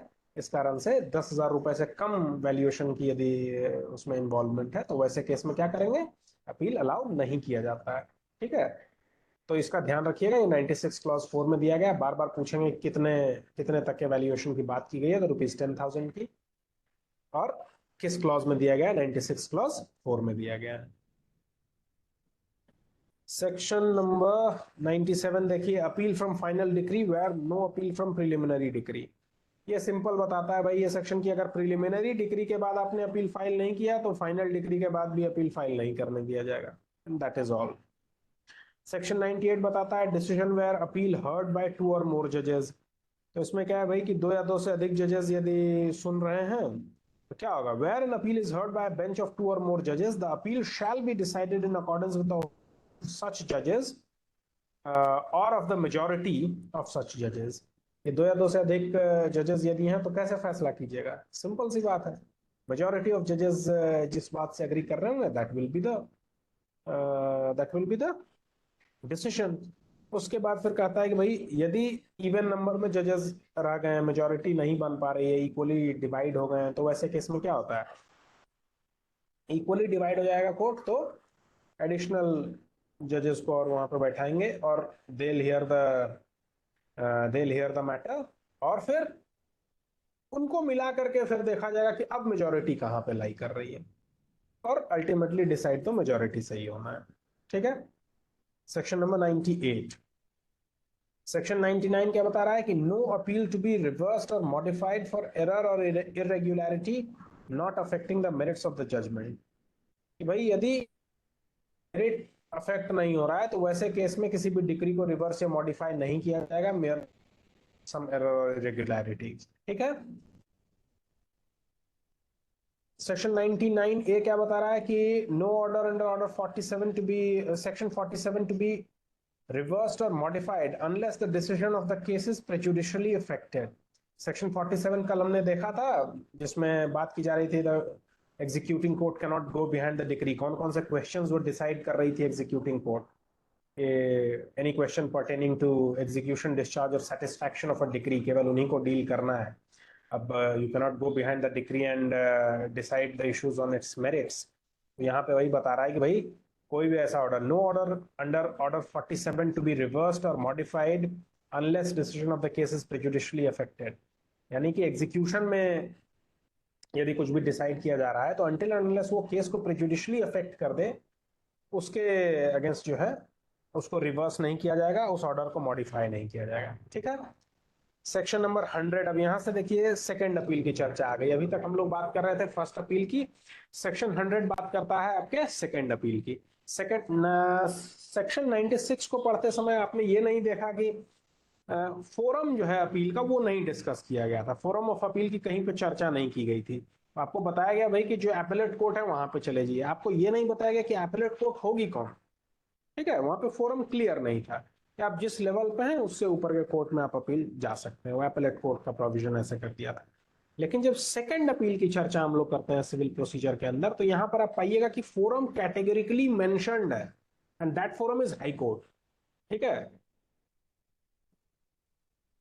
हेलो, ओके, हाँ, तो फोरम मेंशन्ड है और फिर वो फोरम है आपका हाई कोर्ट। तो क्या बोल रहा है हम लोग इसको अभी देख लेते हैं कि same as otherwise expressly provided in the body of this code or by any other law for the time being in force, an appeal shall lie to the High Court from every decree passed in appeal by any court subordinate to the High Court if the High Court is satisfied that the case involves a substantial question of law। अब देखिए high court जा रहा है, number 1 forum of second appeal clear हो गया। अब forum के बाद अगला बात की क्या, किसी भी बात के लिए चले जाएंगे आप हाई कोर्ट के पास? तो किसी भी बात के लिए आप हाई कोर्ट के पास नहीं जा सकते हैं। तो हाई कोर्ट के पास आप जाइएगा कब, जब आपका केस कोई substantial question of law involve कर रहा होगा। ये फ्रेज बहुत इंपॉर्टेंट है, इसका ध्यान रखिएगा। भाई substantial question of law involve होगा उस केस में, तभी आप जा सकते हैं हाई कोर्ट के पास सेकेंड अपील लेकर के। पर ये कोड जो है, this code fails to define substantial question of laws. अब वो सब्सटेंशियल क्वेश्चन ऑफ लॉज क्या होंगे, ये कौन डिसाइड करेगा, ये कौन तय करेगा? तो ये तय करता है हाई कोर्ट। ठीक है, डिपेंडिंग अपॉन द सर्कमस्टांसेस उसको देखेगा और the high court will decide. Memorandum of appeal भेजा जाता है वहां पे, मेमोरेंडम ऑफ अपील को देख करके हाई कोर्ट पहले तो ये डिसाइड करता है कि whether this case involves a substantial question of law और नॉट। अगर हाई कोर्ट इस डिसीजन पे आता है कि भाई the case does not involve a substantial question of law, तो क्या करेगा, डिसमिस कर देगा उस मामले को। मगर यदि हाई कोर्ट को लगता है कि नहीं भाई इसमें तो substantial question of law involve है, तो वैसे कंटेक्स्ट में व्हाट विल हैपन, वैसे कंटेक्स्ट में भाई अब केस वो फॉर्म्युलेट करेंगे सब्सटेंशियल क्वेश्चन ऑफ लॉज को, और फिर वहां पर से सेकेंड अपील में डिस्कशंस शुरू होंगे। ऑलराइट, उसके बाद हम लोग देख लेते हैं सेक्शन 100 मेयरली इन्हीं दो बातों को मेजरली डिस्कस करता है। नंबर 1 की फोरम कौन सा होगा और substantial question of law involve है या नहीं। इसका एक बहुत ही इंपॉर्टेंट जजमेंट भी है, नारायणी ग्रामाणी वर्सेस मरियम्मल करके। इसको आप केस को भी नोट डाउन कर लीजिए, और इसमें देखिएगा कि कोर्ट ने सारे सेकेंड अपील के प्रोविजंस को ले डाउन किया कि कैसे कैसे होता है, क्या क्या होगा सेकेंड अपील में। मेमोरेंडम ऑफ अपील जाएगा, उस पर कोर्ट डिसाइड करेगी, सब्सटेंशियल क्वेश्चन ऑफ लॉज को फॉर्मुलेट करेगी, एंड देन वहां पर से फिर डिस्कशंस होता है। Alright, with that we are done with section 100। 100A जो है आपका बताता है no further appeal in certain cases. ये बोलता है कि भाई कुछ ऐसे भी मामले हैं जिनमें फर्दर अपील नहीं लाई करती है। किन किन मामलों में नहीं लाई कर रही है भाई? Notwithstanding anything contained in any letter patent for any high court or in any instrument having the force of law or in any other law for the time being in force, where any appeal from an original or appellate decree or order is heard and decided by a single judge of a high court, no further appeal shall lie from the judgment and decree of such a single judge। यदि single जज का judgement आ रहा है तो उससे फिर आगे हम लोग हाई कोर्ट में अपील लेकर के नहीं जाएंगे। तो अब इसको पहले समझिए कि लेटर पेटेंट की बात करता है। लेटर पेटेंट क्या होता था? अर्लियर जब ब्रिटिश रूल था उस समय पे भाई क्राउन की अथॉरिटी के अंदर या फिर किसी वैसे अथॉरिटी के अंदर अभी भी एक लेटर पेटेंट दिया जाता था, कुछ अथॉरिटीज आप पे इम्पार्ट करी जाती थी। तो जो लेटर पेटेंट था ये हमारे प्रेसिडेंसी टाउन्स के जो हाई कोर्ट्स थे उनको अलाउड था, इनको लेटर पेटेंट दिया गया था, यानी Bombay Calcutta and high court, Bombay Calcutta and Madras के हाई कोर्ट्स को। ऑलराइट, तो अब यहां पर जो बता रहा है कि भाई notwithstanding anything contained in any letter patent for any high court or in any instrument having the force of law or in any law for the time being in force, in spite of all these things, क्या क्या हो रहा है? Where any appeal from an original or appellate decree or order is heard and decided by a single judge of high court, यानी कि अब यहाँ appeal में जा रहा है और अपील पहली बार ही सुन लिया जा रहा है कहाँ? हाई कोर्ट में। भले ही उसको सिंगल जज के बेंच ने क्यों ना सुना हो, अब उसको लेकर के हम लोग आगे फर्दर अपील में नहीं जाएंगे। No further appeal shall lie from the judgment and a decree of such single जज। ठीक है, वैसे सिंगल जज के आमतौर पे क्या होता है कि सिंगल जज का अगर आया तो आप डिवीजन बेंच में जा सकते हैं, मगर इस कंटेक्स्ट में आप फर्दर अपील में नहीं जाएंगे। Alright, that is all about 100A। 101 talks about second appeal on no other grounds. अब ये देखिए केवल रीइंस्टेट कर रहा है उन्हीं बातों को जो कि रीस्टेट कर रहा है उन्हीं बातों को जो कि ऑलरेडी सेक्शन 100 में बात कर ली गई थी। ये बोलता है कि भाई substantial question of laws involve होंगे तभी सेकंड अपील जाएगा। 100 बोल रहा था, 101 बोल रहा है कि भाई और अन्य किसी ग्राउंड पे नहीं जाएगा। इसको बस क्लैरिफाई कर दे रहे हैं। ठीक है, उसी बात को एम्फेटिकली पुट करने के लिए एक सेक्शन और ऐड कर दिया गया, भाई एसक्यूएल पे जाना है एंड विदाउट एसक्यूएल किसी अन्य मुद्दे पर वो नहीं जाएगा। ये मैं यहाँ पे क्लैरिफाई कर दे रहा हूँ। ऑलराइट, अब आप देखिए सेक्शन 102। 102 किस चीज की बात कर रहा है कि no second appeal in certain cases. कुछ ऐसे भी मामले हैं जहां पे सेकंड अपील नहीं कर सकते हैं आप। किन किन मामलों में नहीं कर सकते हैं? No second appeal shall lie from any decree when the subject matter of the original suit is for recovery of money not exceeding 25,000 rupees। कि अगर आपका जो मामला है वो 25,000 रुपए तक का ही है, तो मनी की रिकवरी करनी है और वो भी 25,000 रुपए तक की, इससे ज्यादा खर्च तो आपको भाई हाई कोर्ट जाने में हो जाएगा। तो वैसे मामले में सेकंड अपील अलाउ नहीं किया जाता है। तो इसको इस सेक्शन से बार बार पूछा जाता है कि ये अमाउंट जो है 25,000 वाला जो अमाउंट है बार बार पूछा जाएगा। ऑप्शन में आपको बिल्कुल इसके क्लोज दे दिया जाएगा, 25,000, 28,000, 30,000। और यहाँ पे गलती होती है बार बार। इसको इसीलिए मैं कहता हूँ कि जो डेटा है इसको नोट डाउन कीजिए, अंडरलाइन कीजिए और मेमोराइज करने का प्रयास कीजिए। अदरवाइज जब वहाँ 25 और 28 आ रहा होगा तो आप कंफ्यूज हो जाएंगे। I can not muster up कि 25 था या 28 था, और यहाँ पे गलतियां होती हैं। तो इसको ध्यान रखिएगा। सेक्शन 102 कितने पैसे की बात करेंगे भाई? Not exceeding 25,000। अगर 25,000 से ऊपर का मामला नहीं है तो सेकंड अपील वहां पे नहीं जाएगा। All right, with that we are done with section 102. 103 talks about the power of high court to determine issues of fact. ये क्या बोल रहा है कि in any second appeal the high court may, if the evidence on the record is sufficient, determine any issues necessary for the disposal of the appeal. अब यदि भाई कोई ऐसा भी मामला था जो डिटरमाइन नहीं किया गया था या फिर रॉन्गली डिटरमाइन किया गया था, तो उसको सेकंड अपील में हाई कोर्ट चाहे तो डिटरमाइन कर दे। वही बोल रहे हैं कि any second appeal high court में, if the evidence on the record is sufficient, determine कर सकता है किस चीज को? Any issue necessary for the disposal of the appeal which has not been determined by the lower appellate court or both by the court of first instance and the lower appellate court. Similarly, जो wrongly determined कर लिया गया, which has been wrongly determined by any by such court or courts by reason of a decision on such question of law as is referred to in section 100. Okay. इसके बाद अब आप आ जाइए appeal from orders. Appeal from orders, order 43 इसके साथ पढ़े जाने वाला ऑर्डर है। और अपील फ्रॉम ऑर्डर्स में हम लोग देख लेते हैं कि किन बातों की चर्चा की जा रही है। कि orders from which appeal lies, किन किन ऑर्डर्स से अपील लाई करता है। आमतौर पे ऑर्डर्स अपीलेबल नहीं होते हैं, मगर यहाँ पे कुछ बताए गए हैं से फिर कुछ आपको ऑर्डर नंबर 43 के अंदर भी बताए गए हैं जहां पर कि वहां से अपील परमिटेड है। तो क्या क्या चीजें हैं? An appeal shall lie from the following orders and save as otherwise expressly provided in the body of the code or by any law for the time being enforced from no other orders. तो देखिए इसमें an order under section 35A, 35A में क्या बात की गई थी? वो compensation था यदि vexatious मामलों में कर रहे थे, और उसमें कितना 2,000 या कितने तक का फाइन की भी चर्चा की गई थी, याद है आप में से किसी को?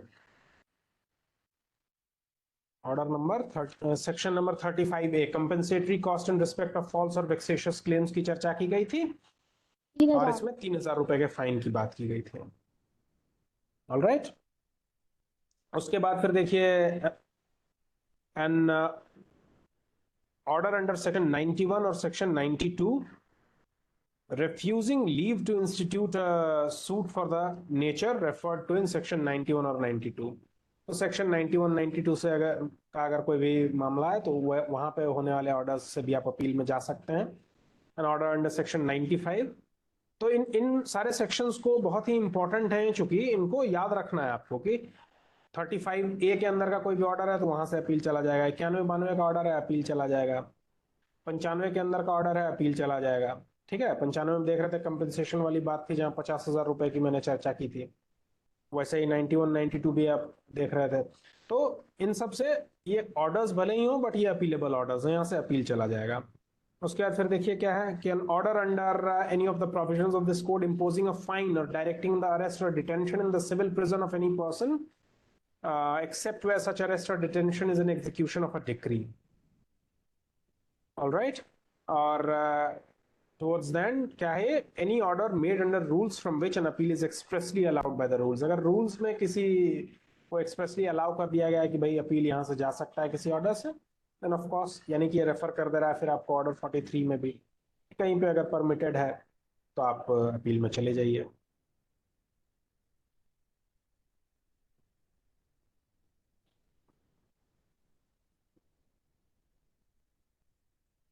All right then,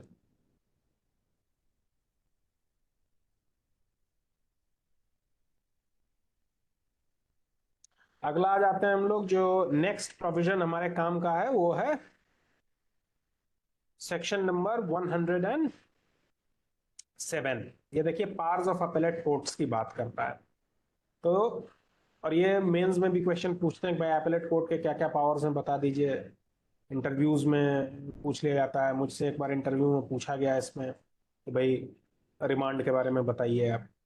ठीक है, आमतौर पर रिमांड सुनते ही मतलब आप सीआरपीसी चले जाइएगा, बट यहाँ पर भी रिमांड की चर्चा की जा रही है। तो 107 बताता है आपके पावर्स ऑफ एपेलेट कोर्ट्स की क्या क्या बताया गया है। Subject to such conditions and limitations as per prescribed, the appellate court shall have power. सबसे पहली चीज किस चीज की पावर है? To determine the case finally. और ये आपका इसके साथ आपको पढ़ना होगा ऑर्डर नंबर 41 का रूल नंबर 24। इसको आप लिख लीजिए, वहीं पे साइड में नोट डाउन कर लीजिए कि ऑर्डर 41 का रूल 24। उसके बाद फिर दूसरा क्या है? रिमांड केस, केस को रिमांड करने की। रिमांड का मतलब यहाँ पे क्या हुआ कि भाई लोअर कोर्ट ने हायर कोर्ट में भेज दिया और ये किसी प्रिलिमिनरी मुद्दे से डील करता था। जैसे इसके साथ जो कॉरस्पॉन्डिंग ऑर्डर एंड रूल है वो है order 41 rule 23 and rule 23A। ठीक है, तो 23 यही बताता है भाई कि प्रिलिमिनरी इश्यूज पे अगर नीचे वाले कोर्ट ने डिस्पोज कर दिया था मैटर और उससे अपील अगर जा रहा है तो वहां पे एपेलेट कोर्ट भाई इसको रिवर्स करके, फाइंडिंग को रिवर्स करके वापस उसी कोर्ट को भेज दे कि इसको लीजिए और अब रीट्राई कीजिए इस मामले को। तो जो ये रीट्राई करने के लिए भेज देता है हायर कोर्ट, सुपीरियर कोर्ट, इसी को बोलते हैं कि रिमांड कर दिया गया है मैटर। ठीक है, तो रिमांड करने का प्रोविजन है 23 में। तो सिंपल रिमांड की बात है। 23 ये बाद में अमेंडमेंट से लाया गया और वो बोलता है कि भाई प्रिलिमिनरी इश्यूज पे नहीं भी डिसाइड किया गया बावजूद इसके, even when it is decided on the merits, अगर सुपीरियर कोर्ट चाहे तो रिमांड कर सकता है। उसके बाद तीसरा क्या है? To frame issues and refer them for trial. कि अगर कोई इशू लग रहा है कि भाई फ्रेम नहीं हो सका या उसको फ्रेम किया जाना चाहिए था, तो कोर्ट जो है उसको भी फ्रेम कर सकती है और फ्रेम करके वापस रीट्रायल के लिए भेज सकती है लोअर कोर्ट के पास। और आखिरी क्या है इसका? To take additional evidence or to require such evidence to be taken. Additional evidence भी ले सकता है और रिक्वायर कर सकता है कि वैसे एडिशनल एविडेंस को लिया जाए। ये पढ़ा जाता है ऑर्डर 41 के रूल 27 के साथ, और वो फ्रेम इश्यूज था ये ऑर्डर 41 के रूल 25 के साथ। तो ये कॉरस्पॉन्डिंग ऑर्डर्स को भी वहां पे नोट डाउन कर लीजिए, साथ में ध्यान रखिएगा क्योंकि बहुत ही इंपॉर्टेंट हो जाता है इस रिगार्ड में। 107 देख लिया हमने। उसके बाद फिर देखिए 108 में procedure in appeals and appellate decrees and orders. वो कैसे होंगे? The provision of this part relating to appeals from original decree shall so far as may be apply to appeals from appellate decrees and from orders made under this code or under any special or local law in which a different procedure is not provided. Not something fancy, not very important for prelims. So we'll consider it as done and move on to the next portion जिसमें बात की जा रही है भाई appeal to Supreme Court की। तो इसमें देखिए 109 When appeal lies to Supreme Court, supreme court में अपील कब लाई करता है? हमने देखा था कि भाई सेकंड अपील में हाई कोर्ट में अपील कब लाई कर रहा था? जब substantial question of law involve था। अब वहां पे substantial question of law already deal कर लिया जा रहा है। अब सुप्रीम कोर्ट में अगर आपको अपील लेकर के जाना है तो वहां पर देखना पड़ेगा कि substantial question of law of general importance है। ये ऑफ जनरल इंपॉर्टेंस इसमें ऐड कर दिया गया और ये बहुत ही इंपॉर्टेंट है, बहुत रेलेवेंट है। और जब 109 से पूछा जाएगा तो यहां से प्रश्न होगा भाई सुप्रीम कोर्ट आप कब जाएंगे? When the issues are substantial question of law of general importance. इसलिए ये बहुत ही इंपॉर्टेंट है, इसको नोट डाउन कर लीजिए। और फिर इसमें एक और चीज आती है कि भाई सर्टिफाई कौन करेगा कि इसमें substantial question of law involve है? तो ये सर्टिफाई करेगी high court. Whole certified, high court whole certified. और हाई कोर्ट के ओपिनियन में होना चाहिए कि ये जो क्वेश्चन है, this question needs to be determined by the supreme court. Supreme court इसको डिटरमाइन कर देगी तो जनरल इंपॉर्टेंस का एक इशू है जो रिजॉल्व हो जाएगा। ऑलराइट, तो इसी ग्राउंड पे केवल आप 109 के अंदर सुप्रीम कोर्ट में अपील लेकर के जा सकते हैं। इसके साथ अपने अपील की कहानी समाप्त हो गई। अब आ जाइए आप पार्ट 8 में जो बात करता है रेफरेंस, रिव्यू एंड रिवीजन की। रेफरेंस किस चीज की बात कर रहा है, रिव्यू और रिवीजन फिर किस किस चीजों की बात करेगा, इसको हम लोग एक एक करके देख लेंगे। Let us see section 113 which talks about reference.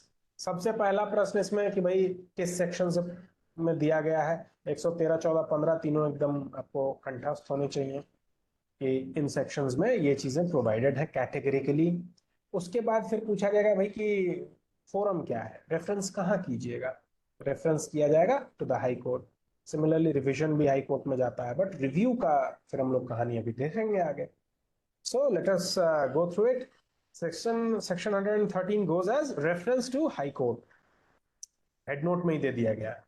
Subject to such conditions and limitations as may be prescribed, the court may state a case and refer the same for the opinion of the High Court, and the High Court may make such order thereon as it thinks fit.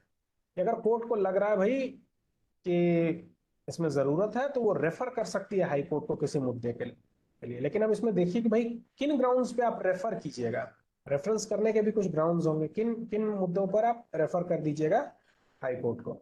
Provided that where the court is satisfied that a case pending before it involves a question as to the validity of any act, ordinance or regulation. तो simple terms में इसको समझा जाए तो किसी act, ordinance या regulation के validity से संबंधित जो मुद्दे होते हैं आमतौर पे उनको रेफर किया जाता है। बाकी इस प्रोविजन को हम लोग देख ले रहे हैं क्या कह रहा है। Provided that where the court is satisfied that a case pending before it involves a question as to the validity of an act, ordinance or regulation, or of any provision contained in an act, ordinance or regulation, the determination of which is necessary for the disposal of the case and is of opinion that such act, ordinance or regulation or provision is invalid or inoperative, but has not been so declared by the High Court to which that court is subordinate, or by the Supreme Court, the court shall state a case setting out its opinion and the reason therefore, and refer the same for the opinion of the High Court। कि अगर कोई भाई act,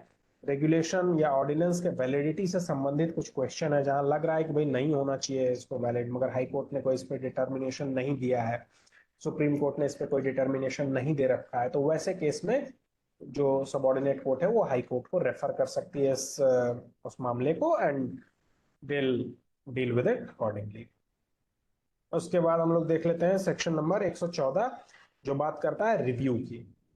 review को discuss करने से पहले आप समझिए कि भाई सर जैसे क्रिकेट वगैरह में देखते हैं कि कब बॉलर के द्वारा बॉल कर लिया गया और कब वो बॉल जो है डेड बॉल मान लिया जाता है। कीपर के ग्लव्स में गया उसी समय डेड बॉल मान लेंगे, या उसको रिलीज कर रहा है उस समय मानेंगे। उसका अपना एक रूल एंड रेगुलेशन है। उसी तरह से अगर आप इस कंटेक्स्ट में देखिएगा। All right Aditi, you have raised your hand. Okay,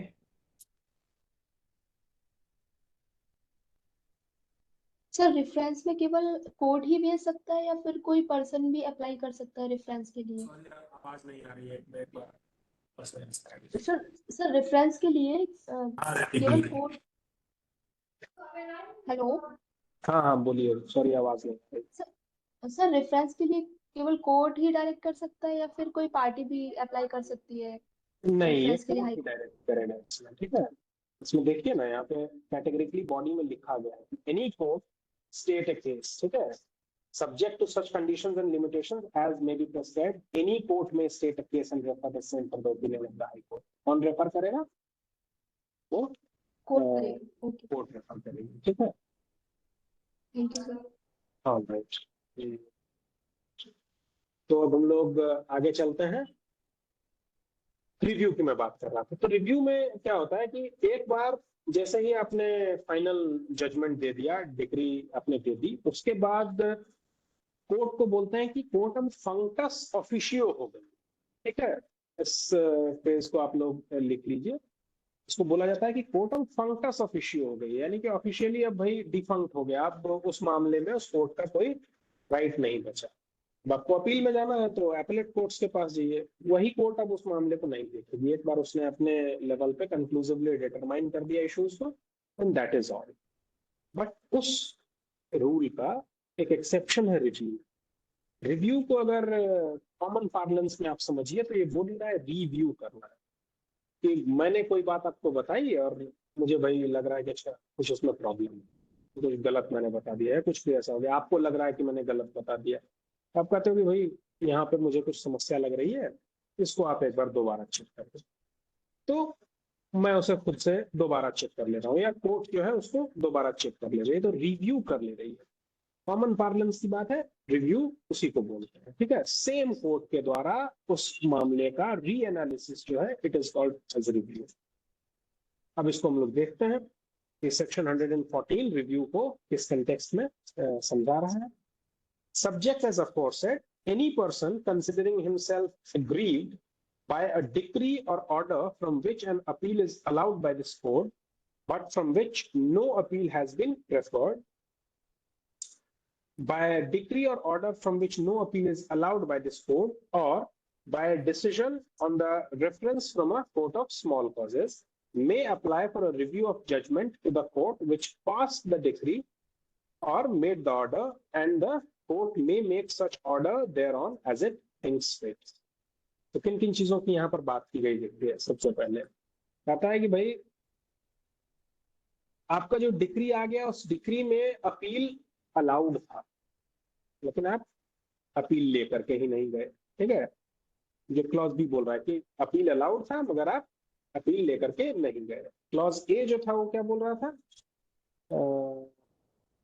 sorry clause A आपका बता रहा है कि अपील अलाउड था और आप अपील लेकर के नहीं गए। क्लॉज बी बोलता है by decree or order from which no appeal is allowed by this court, कि अपील वहां पे परमिटेड ही नहीं था, अपील अलाउड ही नहीं था। और तीसरा by decision on a reference from court of small causes, court of small causes ने मामले को रेफर किया था और उस पर कोई डिसीजन आ रखा है। तो इन तीनों केसेस में क्या कर सकता है, may apply for review of judgment to the court, same उसी कोर्ट के पास वो व्यक्ति, वो पार्टी जो है उस मामले को रिव्यू करने के लिए एप्लीकेशन सबमिट कर सकता है, which passed the decree or made the order, and the court may make such order thereon as it thinks fit। और फिर वो एनालिसिस करने के बाद कोर्ट को जो उचित लगता है वैसा फैसला वो दोबारा दे सकता है। तो इस कंटेक्स्ट में आपको ध्यान रखना है कि किस सेक्शन में रिव्यू की बात की गई है। जनरल टर्म्स में आपको मैंने जो बताया कि फंकस ऑफ इश्यू हो जाता है कोर्ट, उसका एक ये एक्सेप्शन है। उसके बाद फिर ये जो तीनों ग्राउंड्स हैं ये पूछे जाएंगे कि भाई रिव्यू कब कब किया जा सकता है। तो नंबर 1 कि अपील अलाउड था मगर अपील प्रेफर नहीं किया गया, दूसरा अपील अलाउड ही नहीं था, और तीसरा कि भाई कोर्ट ऑफ स्मॉल कॉजेज से रेफरेंस में आ रखा था और उसका डिसीजन है, ठीक है। इन तीनों ग्राउंड्स पे ये एज एन ऑप्शन आपको वहां पे पुट फॉर्थ किए जाएंगे, and we'll have to be cautious and select the right. Alright, हाँ दीदी बताइए। सर पूछ लिया सर जो पूछना था। अच्छा वो हैंड अभी तक रेज था इस कारण से। ऑलराइट, उसके बाद आ जाते हैं हम लोग सेक्शन 115 पे। सेक्शन 115 डील करता है आपके रिवीजन के साथ। रिवीजन क्या है इसको let us see. The High Court may call for the record of any case which has been decided by any court subordinate to such High Court and in which no appeal lies thereto, and if such subordinate court appears to have exercised a jurisdiction not vested in it by law, to have failed to exercise the jurisdiction so vested, or to have acted in the exercise of its jurisdiction illegally or with material irregularity. The High Court may make such order in the case as it thinks fit। अब यहाँ पर देखिए revision के case में क्या हो रहा है, इसको समझिए कि रिवीजन तीनों जो ग्राउंड्स यहाँ पे बताए जा रहे हैं वो जुरिस्डिक्शनल है, यानी जुरिस्डिक्शन को लेकर के कुछ अगर इशू रेज हो रहा है तो रिवीजन वहां पे जाएगा। रिवीजन जुरिस्डिक्शनल इशू से डील करता है। इसमें क्या बोल रहा है कि भाई यदि हाई कोर्ट को लग रहा है कि कुछ जुरिस्डिक्शन का इशू हुआ है, ये तीनों ग्राउंड्स हम लोग देखेंगे, तो वैसे केस में वो केस को अपने पास मंगवा सकता है और अकॉर्डिंगली डिसाइड कर सकता है। तो जुरिस्डिक्शन का क्या क्या प्रॉब्लम आ रहा है। नंबर 1 कि हाई कोर्ट के समझ में, हाई कोर्ट के अंडरस्टैंडिंग में जो लोअर कोर्ट है उन्होंने कोई एक ऐसा जुरिस्डिक्शन एक्सरसाइज कर दिया है जो कि उनमें बेस्ट ही नहीं कर रही थी, ठीक है। मैट्रिमोनियल कोर्ट्स प्रोबेट जजमेंट दे रहे हैं तो वो उनमें बेस्ट ही नहीं कर रही थी, उन्होंने वैसा काम कर दिया। इसको रिवीजन किया, इसका रिवीजन किया जा सकता है। दूसरा, to have failed to exercise jurisdiction so vested. अब आपके पास जो ज्यूरिसडिक्शन वेस्ट कर रही थी, आपने वो एक्सरसाइज ही नहीं किया। और तीसरा, to have acted in the exercise of its jurisdiction illegally or with material irregularity. जो ज्यूरिसडिक्शन वेस्ट कर रही थी, आपने उसका सही से निर्वहन नहीं किया है, इरेगुलरली उसको मटेरियल इरेगुलरिटी के साथ उसको किया है, या फिर इलीगली एक्सरसाइज कर दिया है, तो वैसे केस में भी हाई कोर्ट जो है उन सभी मामलों का के ऊपर रिविजन के पावर्स को एक्सरसाइज कर सकती है। ठीक है, हम लोग इसको देखिएगा आगे। ये ऑर्डर 47 के अंदर इंक्लूडेड है और उसका जो प्रोसीजरल पूरा डिटेल है ऑर्डर 47 में दिया गया है। उसके बाद क्लॉज 2 जरा इसका देख लीजिए कि the high court shall not under this section vary or reverse any decree or order against which an appeal lies either to the high court or to any court subordinate thereto। जहां पर ये high court क्या क्या नहीं करेगा भाई, इस section के अंदर हाई कोर्ट ना तो वैरी कर सकता है ना रिवर्स कर सकता है किसी भी ऐसे डिक्री या ऑर्डर को जिसके अगेंस्ट भाई अपील जो है आइदर हाई कोर्ट में लाई कर रही थी और to any court subordinate thereto, appeal lie कर रही है, वैसे कंटेक्स्ट में यहाँ पर हाई कोर्ट रिवीजन के पावर को एक्सरसाइज नहीं करे।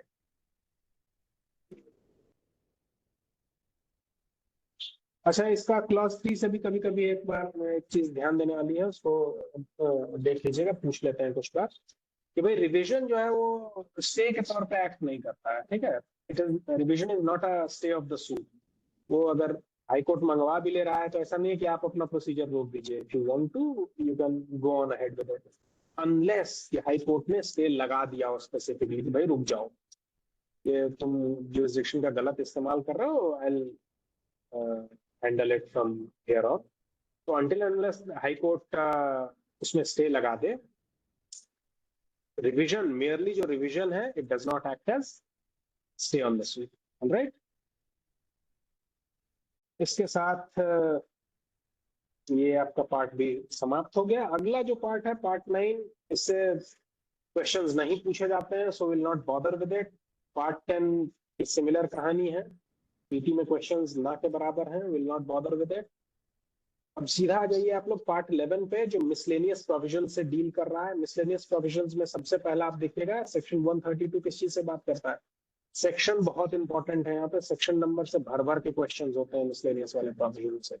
सेक्शन 132 आपका डील कर रहा है exemption of certain women from personal appearance, कि भाई कुछ महिलाओं को पर्सनल अपीयरेंस से एग्जेम्प्ट कर दिया गया है, जैसे पर्दानशी महिलाएं वगैरह होती है उनको एग्जेम्प्ट कर दिया जाता है। ठीक है, तो वही बताया जा रहा है कि अगर किसी सोसाइटी या फिर स्टेट नेशन के कस्टम से कुछ महिलाएं ऐसी हैं जो कि पब्लिक में नहीं अपीयर करती हैं, तो वैसे कंटेक्स्ट में उन महिलाओं का पब्लिक पर्सनल अपीयरेंस जो होगा उसको एग्जेम्प्ट कर देगी कोर्ट। बस इसमें पूछा जाएगा कि भाई महिलाओं का पब्लिक पर्सनल अपीयरेंस किस सेक्शन के अंदर एग्जेम्प्टेड है, दैट इज सेक्शन 132। ऑलराइट, उसके बाद आ जाइए आप सेक्शन 133। 133 किस चीज की बात करता है, एग्जेम्पशन ऑफ अदर पर्सन। जैसे हमने देखा ऊपर महिलाओं को एग्जेम्प्ट किया गया था, वैसे ही कुछ और भी लोग हैं जिनको पर्सनल अपीयरेंस से एग्जेम्प्ट कर दिया गया है, और वो लिस्ट को आप देखते ही समझ जाइएगा क्यों, किसको किसको एग्जेम्प्ट किया जा रहा है। प्रेसिडेंट को एग्जेम्प्ट कर दे रहे हैं, वाइस प्रेसिडेंट को एग्जेम्प्ट कर दे रहे हैं, स्पीकर को एग्जेम्प्ट कर दे रहे हैं, मिनिस्टर ऑफ द यूनियन, कोई मिनिस्टर है उसको एग्जेम्प्ट कर दिया जा रहा है, जजेस of supreme court, governor of state and administrators of duties, speaker of legislative assemblies, chairman of state legislative councils, ministers of state, जजेस ऑफ हाई कोर्ट, और वैसे लोग जिन पे 87B अप्लाई कर रहा है, फॉरेन रूलर्स, मैंने इनफैक्ट जो इंडियन रूलर्स थे पहले अपने प्रिंसली स्टेट्स वाले, इन सभी लोगों पर वो लागू होता है और उनको पर्सनल अपीयरेंस उनकी एग्जेम्प्ट कर दी गई है। तो इसमें बस ये पूछेंगे कि भाई प्रेसिडेंट को एग्जेम्प्ट किया गया है या नहीं, 87B के अंदर दिए गए लोगों को एग्जेम्प्ट किया गया है या नहीं, या 4 दे देंगे जिसमें से 3 होगा जो एग्जेम्प्टेड होंगे, एक एग्जेम्प्टेड नहीं होंगे। तो इस कारण से इस लिस्ट को ध्यान में रखिएगा। 133 बताता है कुछ वैसे लोगों को जिनका पर्सनल अपीयरेंस एग्जेम्प्टेड है, और 132 को महिलाओं की बात कर ही रहा था। दोनों के sections and head notes important है, 133 का वो लिस्ट भी इंपॉर्टेंट है। 134, 135 देख लीजिए। 135 आपका बोल रहा है exemption from arrest under civil process. कि सिविल प्रोसेस के अंदर कुछ लोगों के को गिरफ्तारी से भी एग्जाम कर दिया गया। किसको किसको? ये जो है आप लोग जुडिशियल मैजिस्ट्रेट्स बनिएगा, ये यहाँ पर इसके अंदर कवर्ड होंगे आप लोग कि आपको अरेस्ट से एग्जाम किया जाएगा सिविल मामले में। क्या है? नो जज, मैजिस्ट्रेट और other judicial officer shall be liable to arrest under civil process while going to presiding in or returning from court। ठीक है, तो इन मामलों में इनको गिरफ्तारी से एग्जाम कर दिया गया है। किस सेक्शन में दिया, ये बार बार पूछा जाता है, इसको एकदम मेमोराइज कर लीजिएगा। 135 के अंदर दिया गया। बाजी 135 ए में 135 से बताता है exemption of members of legislative bodies from arrest and detention under civil process। कोई भी legislative bodies के लोग हैं, मंत्री हैं, नेता हैं, जो किसी भी legislative body का हिस्सा है, उनको भी सिविल मामलों में गिरफ्तारी से एग्जम्प्ट किया गया है। लेकिन वो एग्जम्पशन जो है कितने दिनों तक प्रोवाइडेड है वो देखिएगा, नीचे आप पाइएगा कि and during 40 days from 40 days before and after such meeting, sitting और कॉन्फ्रेंस। जब तक सेशन में है हाउस तब तक तो नहीं गिरफ्तार कीजिएगा, और उस सेशन से 40 दिन पहले नहीं कीजिए, 40 दिन बाद नहीं कीजिए। ठीक है, तो 40 days पूछ लेता है कभी कभी, इसका ध्यान रखना है। 136 procedure where persons to be arrested or property to be attached is outside district. अगर बाहर है तो मतलब वहां का जो कोर्ट है उसको भेजा जा सकता है उसके लिए। हालांकि इससे पीटी में क्वेश्चंस नहीं आते हैं ज्यादातर बार, इस कारण से will not bother ourselves with this section at this moment. उसके बाद हम लोग बात कर लेंगे 137 में, जो कि लैंग्वेज ऑफ सबऑर्डिनेट कोर्ट्स की बात करता है। केवल हेड नोट याद रख लीजिए, that is enough. 138 power of high courts to require evidence to be recorded in English. अब जिस मामले में भी हाई कोर्ट को लग रहा है भाई कि इसका अपील जो है हाई कोर्ट पे लाई कर सकता है, तो वैसे मामलों में एविडेंस जो रिकॉर्ड किया जाता है वो इंग्लिश में रिकॉर्ड किया जाता है। ठीक है, 139 ये बार बार पूछते हैं 139। ठीक है, 139 बहुत इंपॉर्टेंट है, इसको नोट कर लीजिएगा। Oath on affidavit by whom to be administered. कि ओथ जो है, एफिडेविट पे ओथ जो दिया जा रहा है कौन उसको एडमिनिस्टर करता है। तो ये जो लिस्ट में दिए गए हैं सभी इंपॉर्टेंट है, उसका ध्यान रखना है। नंबर 1 कौन? एनी कोर्ट और मैजिस्ट्रेट, कोई भी कोर्ट या मैजिस्ट्रेट करेगा। Any notary appointed in the notaries act, वो कर लेगा। Any officer or other person whom a high court may appoint on this behalf, or any officer appointed by any other court which the state government has generally or specially empowered in this behalf। उसके बाद फिर देख लीजिए 140 में assessors in causes of salvage की बात की जा रही है। और सिंपल जैसे एक्सपर्ट ओपिनियन हम लोग देखते थे उसी तरह की बात है। कुछ भी ऐसा जहाज वगैरह के साल्वेज की का मामला डील कर रही है कोर्ट, तो चाहे तो असेसर्स को रख सकती है और वो पार्टीज पैसा देंगी। ठीक है, नॉट वेरी इंपॉर्टेंट 139 वाला, लेकिन वो लिस्ट याद रखिएगा। उसके बाद फिर देख लीजिए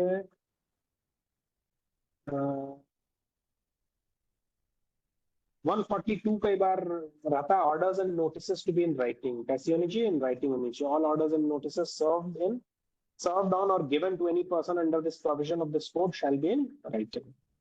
उसके बाद फिर जो है 144 बहुत ही इंपॉर्टेंट है, इसको हाईलाइट कर लीजिए। 144 बात करता है एप्लीकेशन फॉर रेस्टिट्यूशन की, और ये बेस्ड है ऑन द मैक्सिम एक्टस क्यूरियाई नेमिनम ग्रावाविट।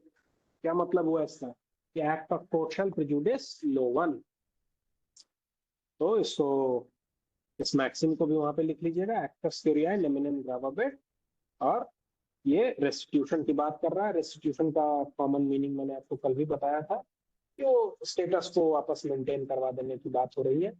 उसी में देख लीजिए, कुछ भी अगर गया है भाई अपील वगैरह में मामला गया और पलट गया, ठीक है, अपील में दूसरे पार्टी के पक्ष में चला जाना।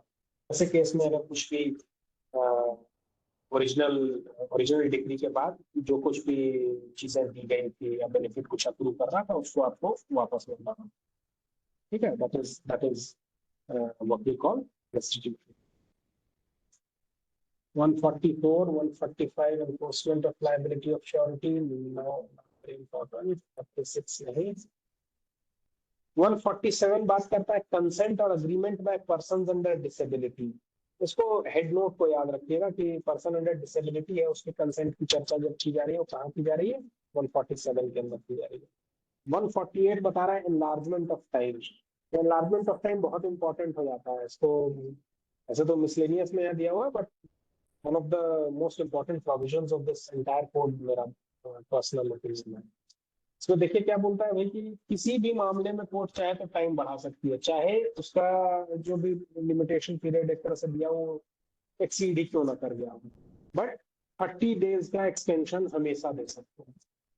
अब किसी कारण से आप देखिएगा कि सिविल कोर्ट वगैरह में तो सारा टाइम समाप्त होने के बाद भी, जहाँ 90 दिन का समय वहां 9 साल के बाद भी कम हो जा रहा है, तो वो एक्सटेंशन मिल जाता है 148 के अंदर। क्या बोल रहा है एक बार पढ़ लेते हैं। Where any period is fixed or granted by the court for the doing of any act prescribed or allowed by this court, the court may in its discretion from time to time enlarge such period not exceeding 30 days in total, even though the period originally fixed or granted may have been expired. कि जो period originally granted था वो समाप्त हो चुका है, लेकिन उसके बावजूद कोर्ट अपने डिस्क्रेशन में मैक्सिमम 30 डेज का टाइम लेकर के समय को एनलार्ज कर सकता है।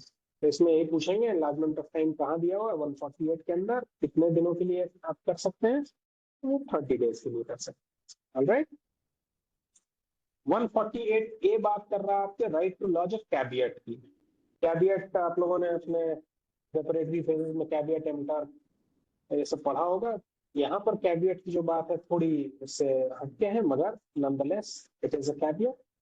ये क्या बोल रहा है भाई 148, सबसे पहले इंपॉर्टेंट हो जाएगा कि भाई उसने कैविएट का प्रोविजन कहाँ दिया, 148 ए के अंदर। ऑलराइट, अब इसका प्रोविजन जो है वो क्या बात करता है, ये बताता है आपको कि भाई अगर आपको ये एप्रीहेंशन है कि आपके अगेंस्ट कोई सूट इंस्टीट्यूट किया जाएगा या फिर सूट इंस्टीट्यूट कर भी दिया गया है, और आपको लग रहा है कि बिना हमको सुने हुए सामने वाली पार्टी एक्स पार्टी ऑर्डर ले सकती है, तो इस एप्रीहेंशन को एड्रेस करते हुए क्या करते हैं लोग कि कोर्ट में कैविएट फाइल कर दिया जाता है। और यही जो कैविएट का एप्लीकेशन एक बार आप लगा दिए, एक बार में ये 90 दिन तक वैलिड होता है, और एक बार जब आप इसको फाइल कर दोगे इसके बाद उस मामले में कुछ भी अपडेट होगा तो बिना आपको बताए हुए प्रोसीड नहीं किया जाएगा, आपको इंटीमेशन हमेशा दी जाएगी।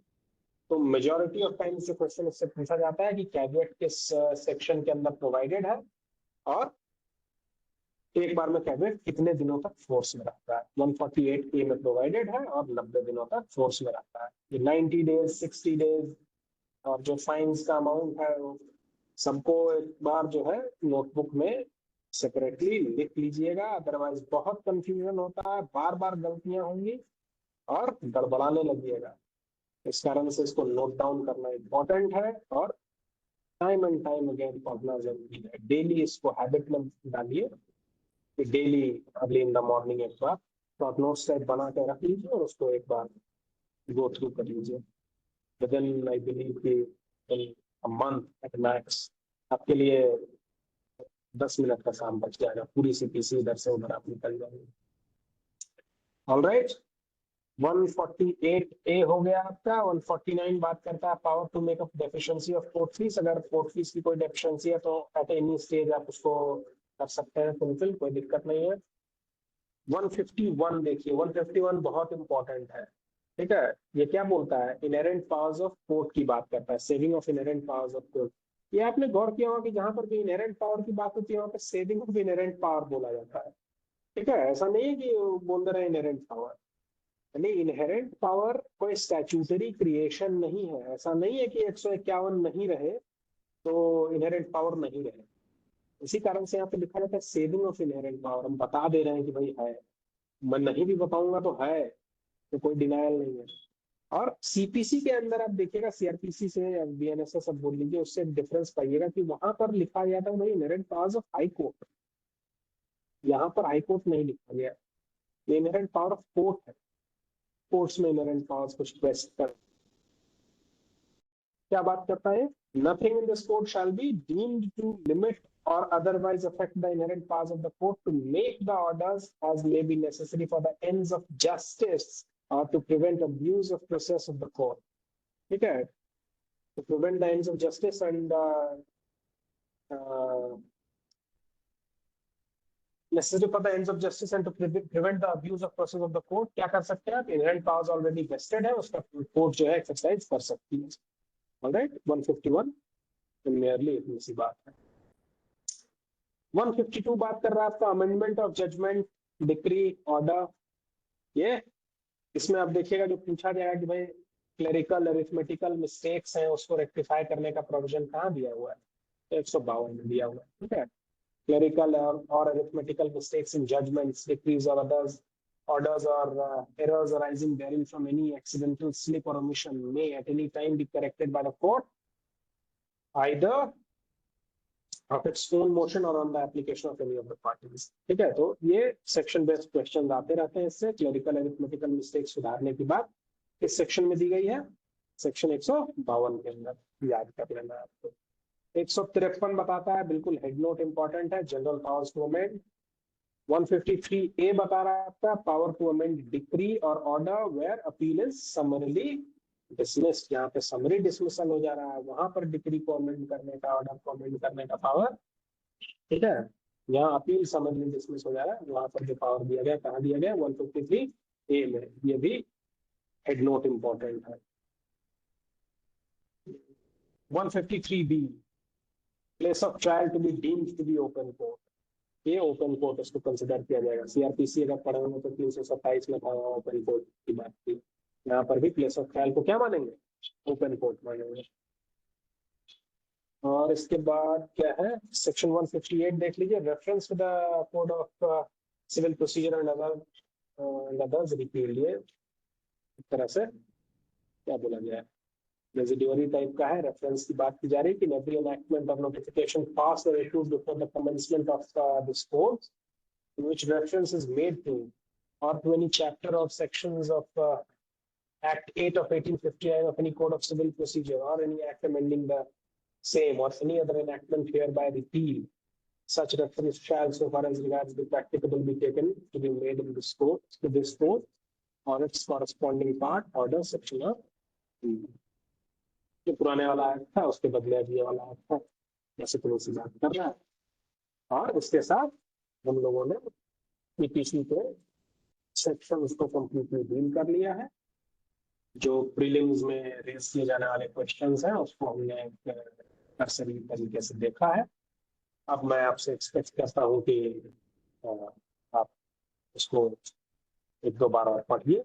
जो चीजें मैंने बताई हैं उसको नोट डाउन कीजिए और यदि कायदे से उसको आप मेमोराइज कर लेते हैं, जैसे मैंने आपको बताया, उसके इंडेक्स को भी याद कर लेते हैं, ऑर्डर्स के नंबर्स को याद कर लेते हैं. उसके बाद जो मैं आने वाले दो क्लासेस में कुछ ऑर्डर्स और रेलेवेंट रूल्स बताऊंगा, उनको अगर आप देख लेते हैं तो यू कैन रेस्ट एश्योर्ड कि more than 80% of the questions किसी भी स्टेट के प्रीलिम्स में आने वाले जो कि सीपीसी से पूछे जाएंगे, you will easily be capable of handling. The rest 20% I leave to all of you guys. अगर आपको, if you want to chase that 20%, you will have to put in some effort. आप उसको पढ़िए और clear hearts content to your own satisfaction आप उसको पढ़ सकते. But जो वैसे लोग हैं who are merely concerned with cracking the examinations, मैं जो बातें बता रखी है मैंने, और जो मैं आने वाले दो क्लासेस में आपको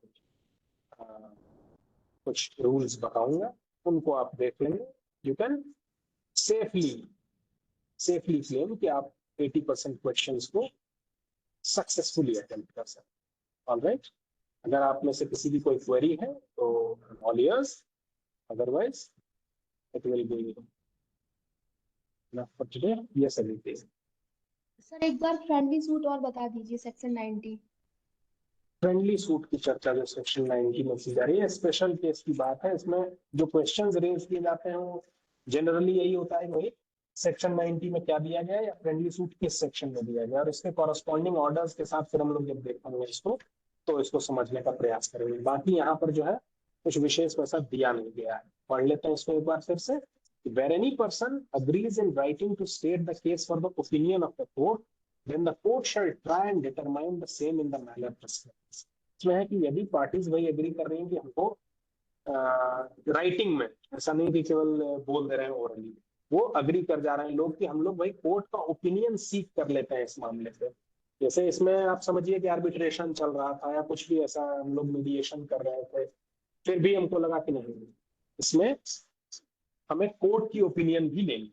तो कोर्ट की ओपिनियन के लिए आप उनको रेफर कर सकते हैं और कोर्ट उस हिसाब से अकॉर्डिंगली आपको ओपिनियन दे देगा। इसको फ्रेंडली सूट इसीलिए बोला जा रहा है कि ये बिल्कुल वैसे डिटेल्ड प्रोसीजर से नहीं चल रहा है, और वो जो बिल्कुल सिविल केस है वो केस नहीं चल रहा है। आप आपस में मामला सुलझा रहे हैं और केवल कोर्ट की ओपिनियन के लिए आपने राइटिंग में एग्री किया कि हम कोर्ट की ओपिनियन ले लेते हैं, and for that you are filed in front of the court. Alright, okay sir. Anything else?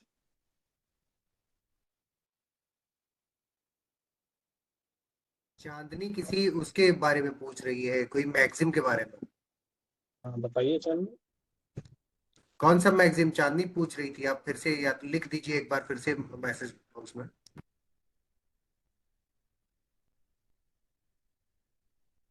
Section 144 में कोई आपने अभी मैगजीन बताई थी। अच्छा, मैगजीन जो मैंने रेस्टिट्यूशन में बताया था वो actus curiae neminem gravabit, act of portion prejudice no one, ठीक है,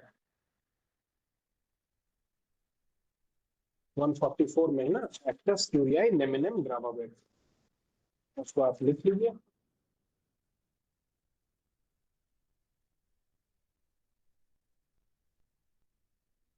तो लिख लिया चांदनी? Anybody else?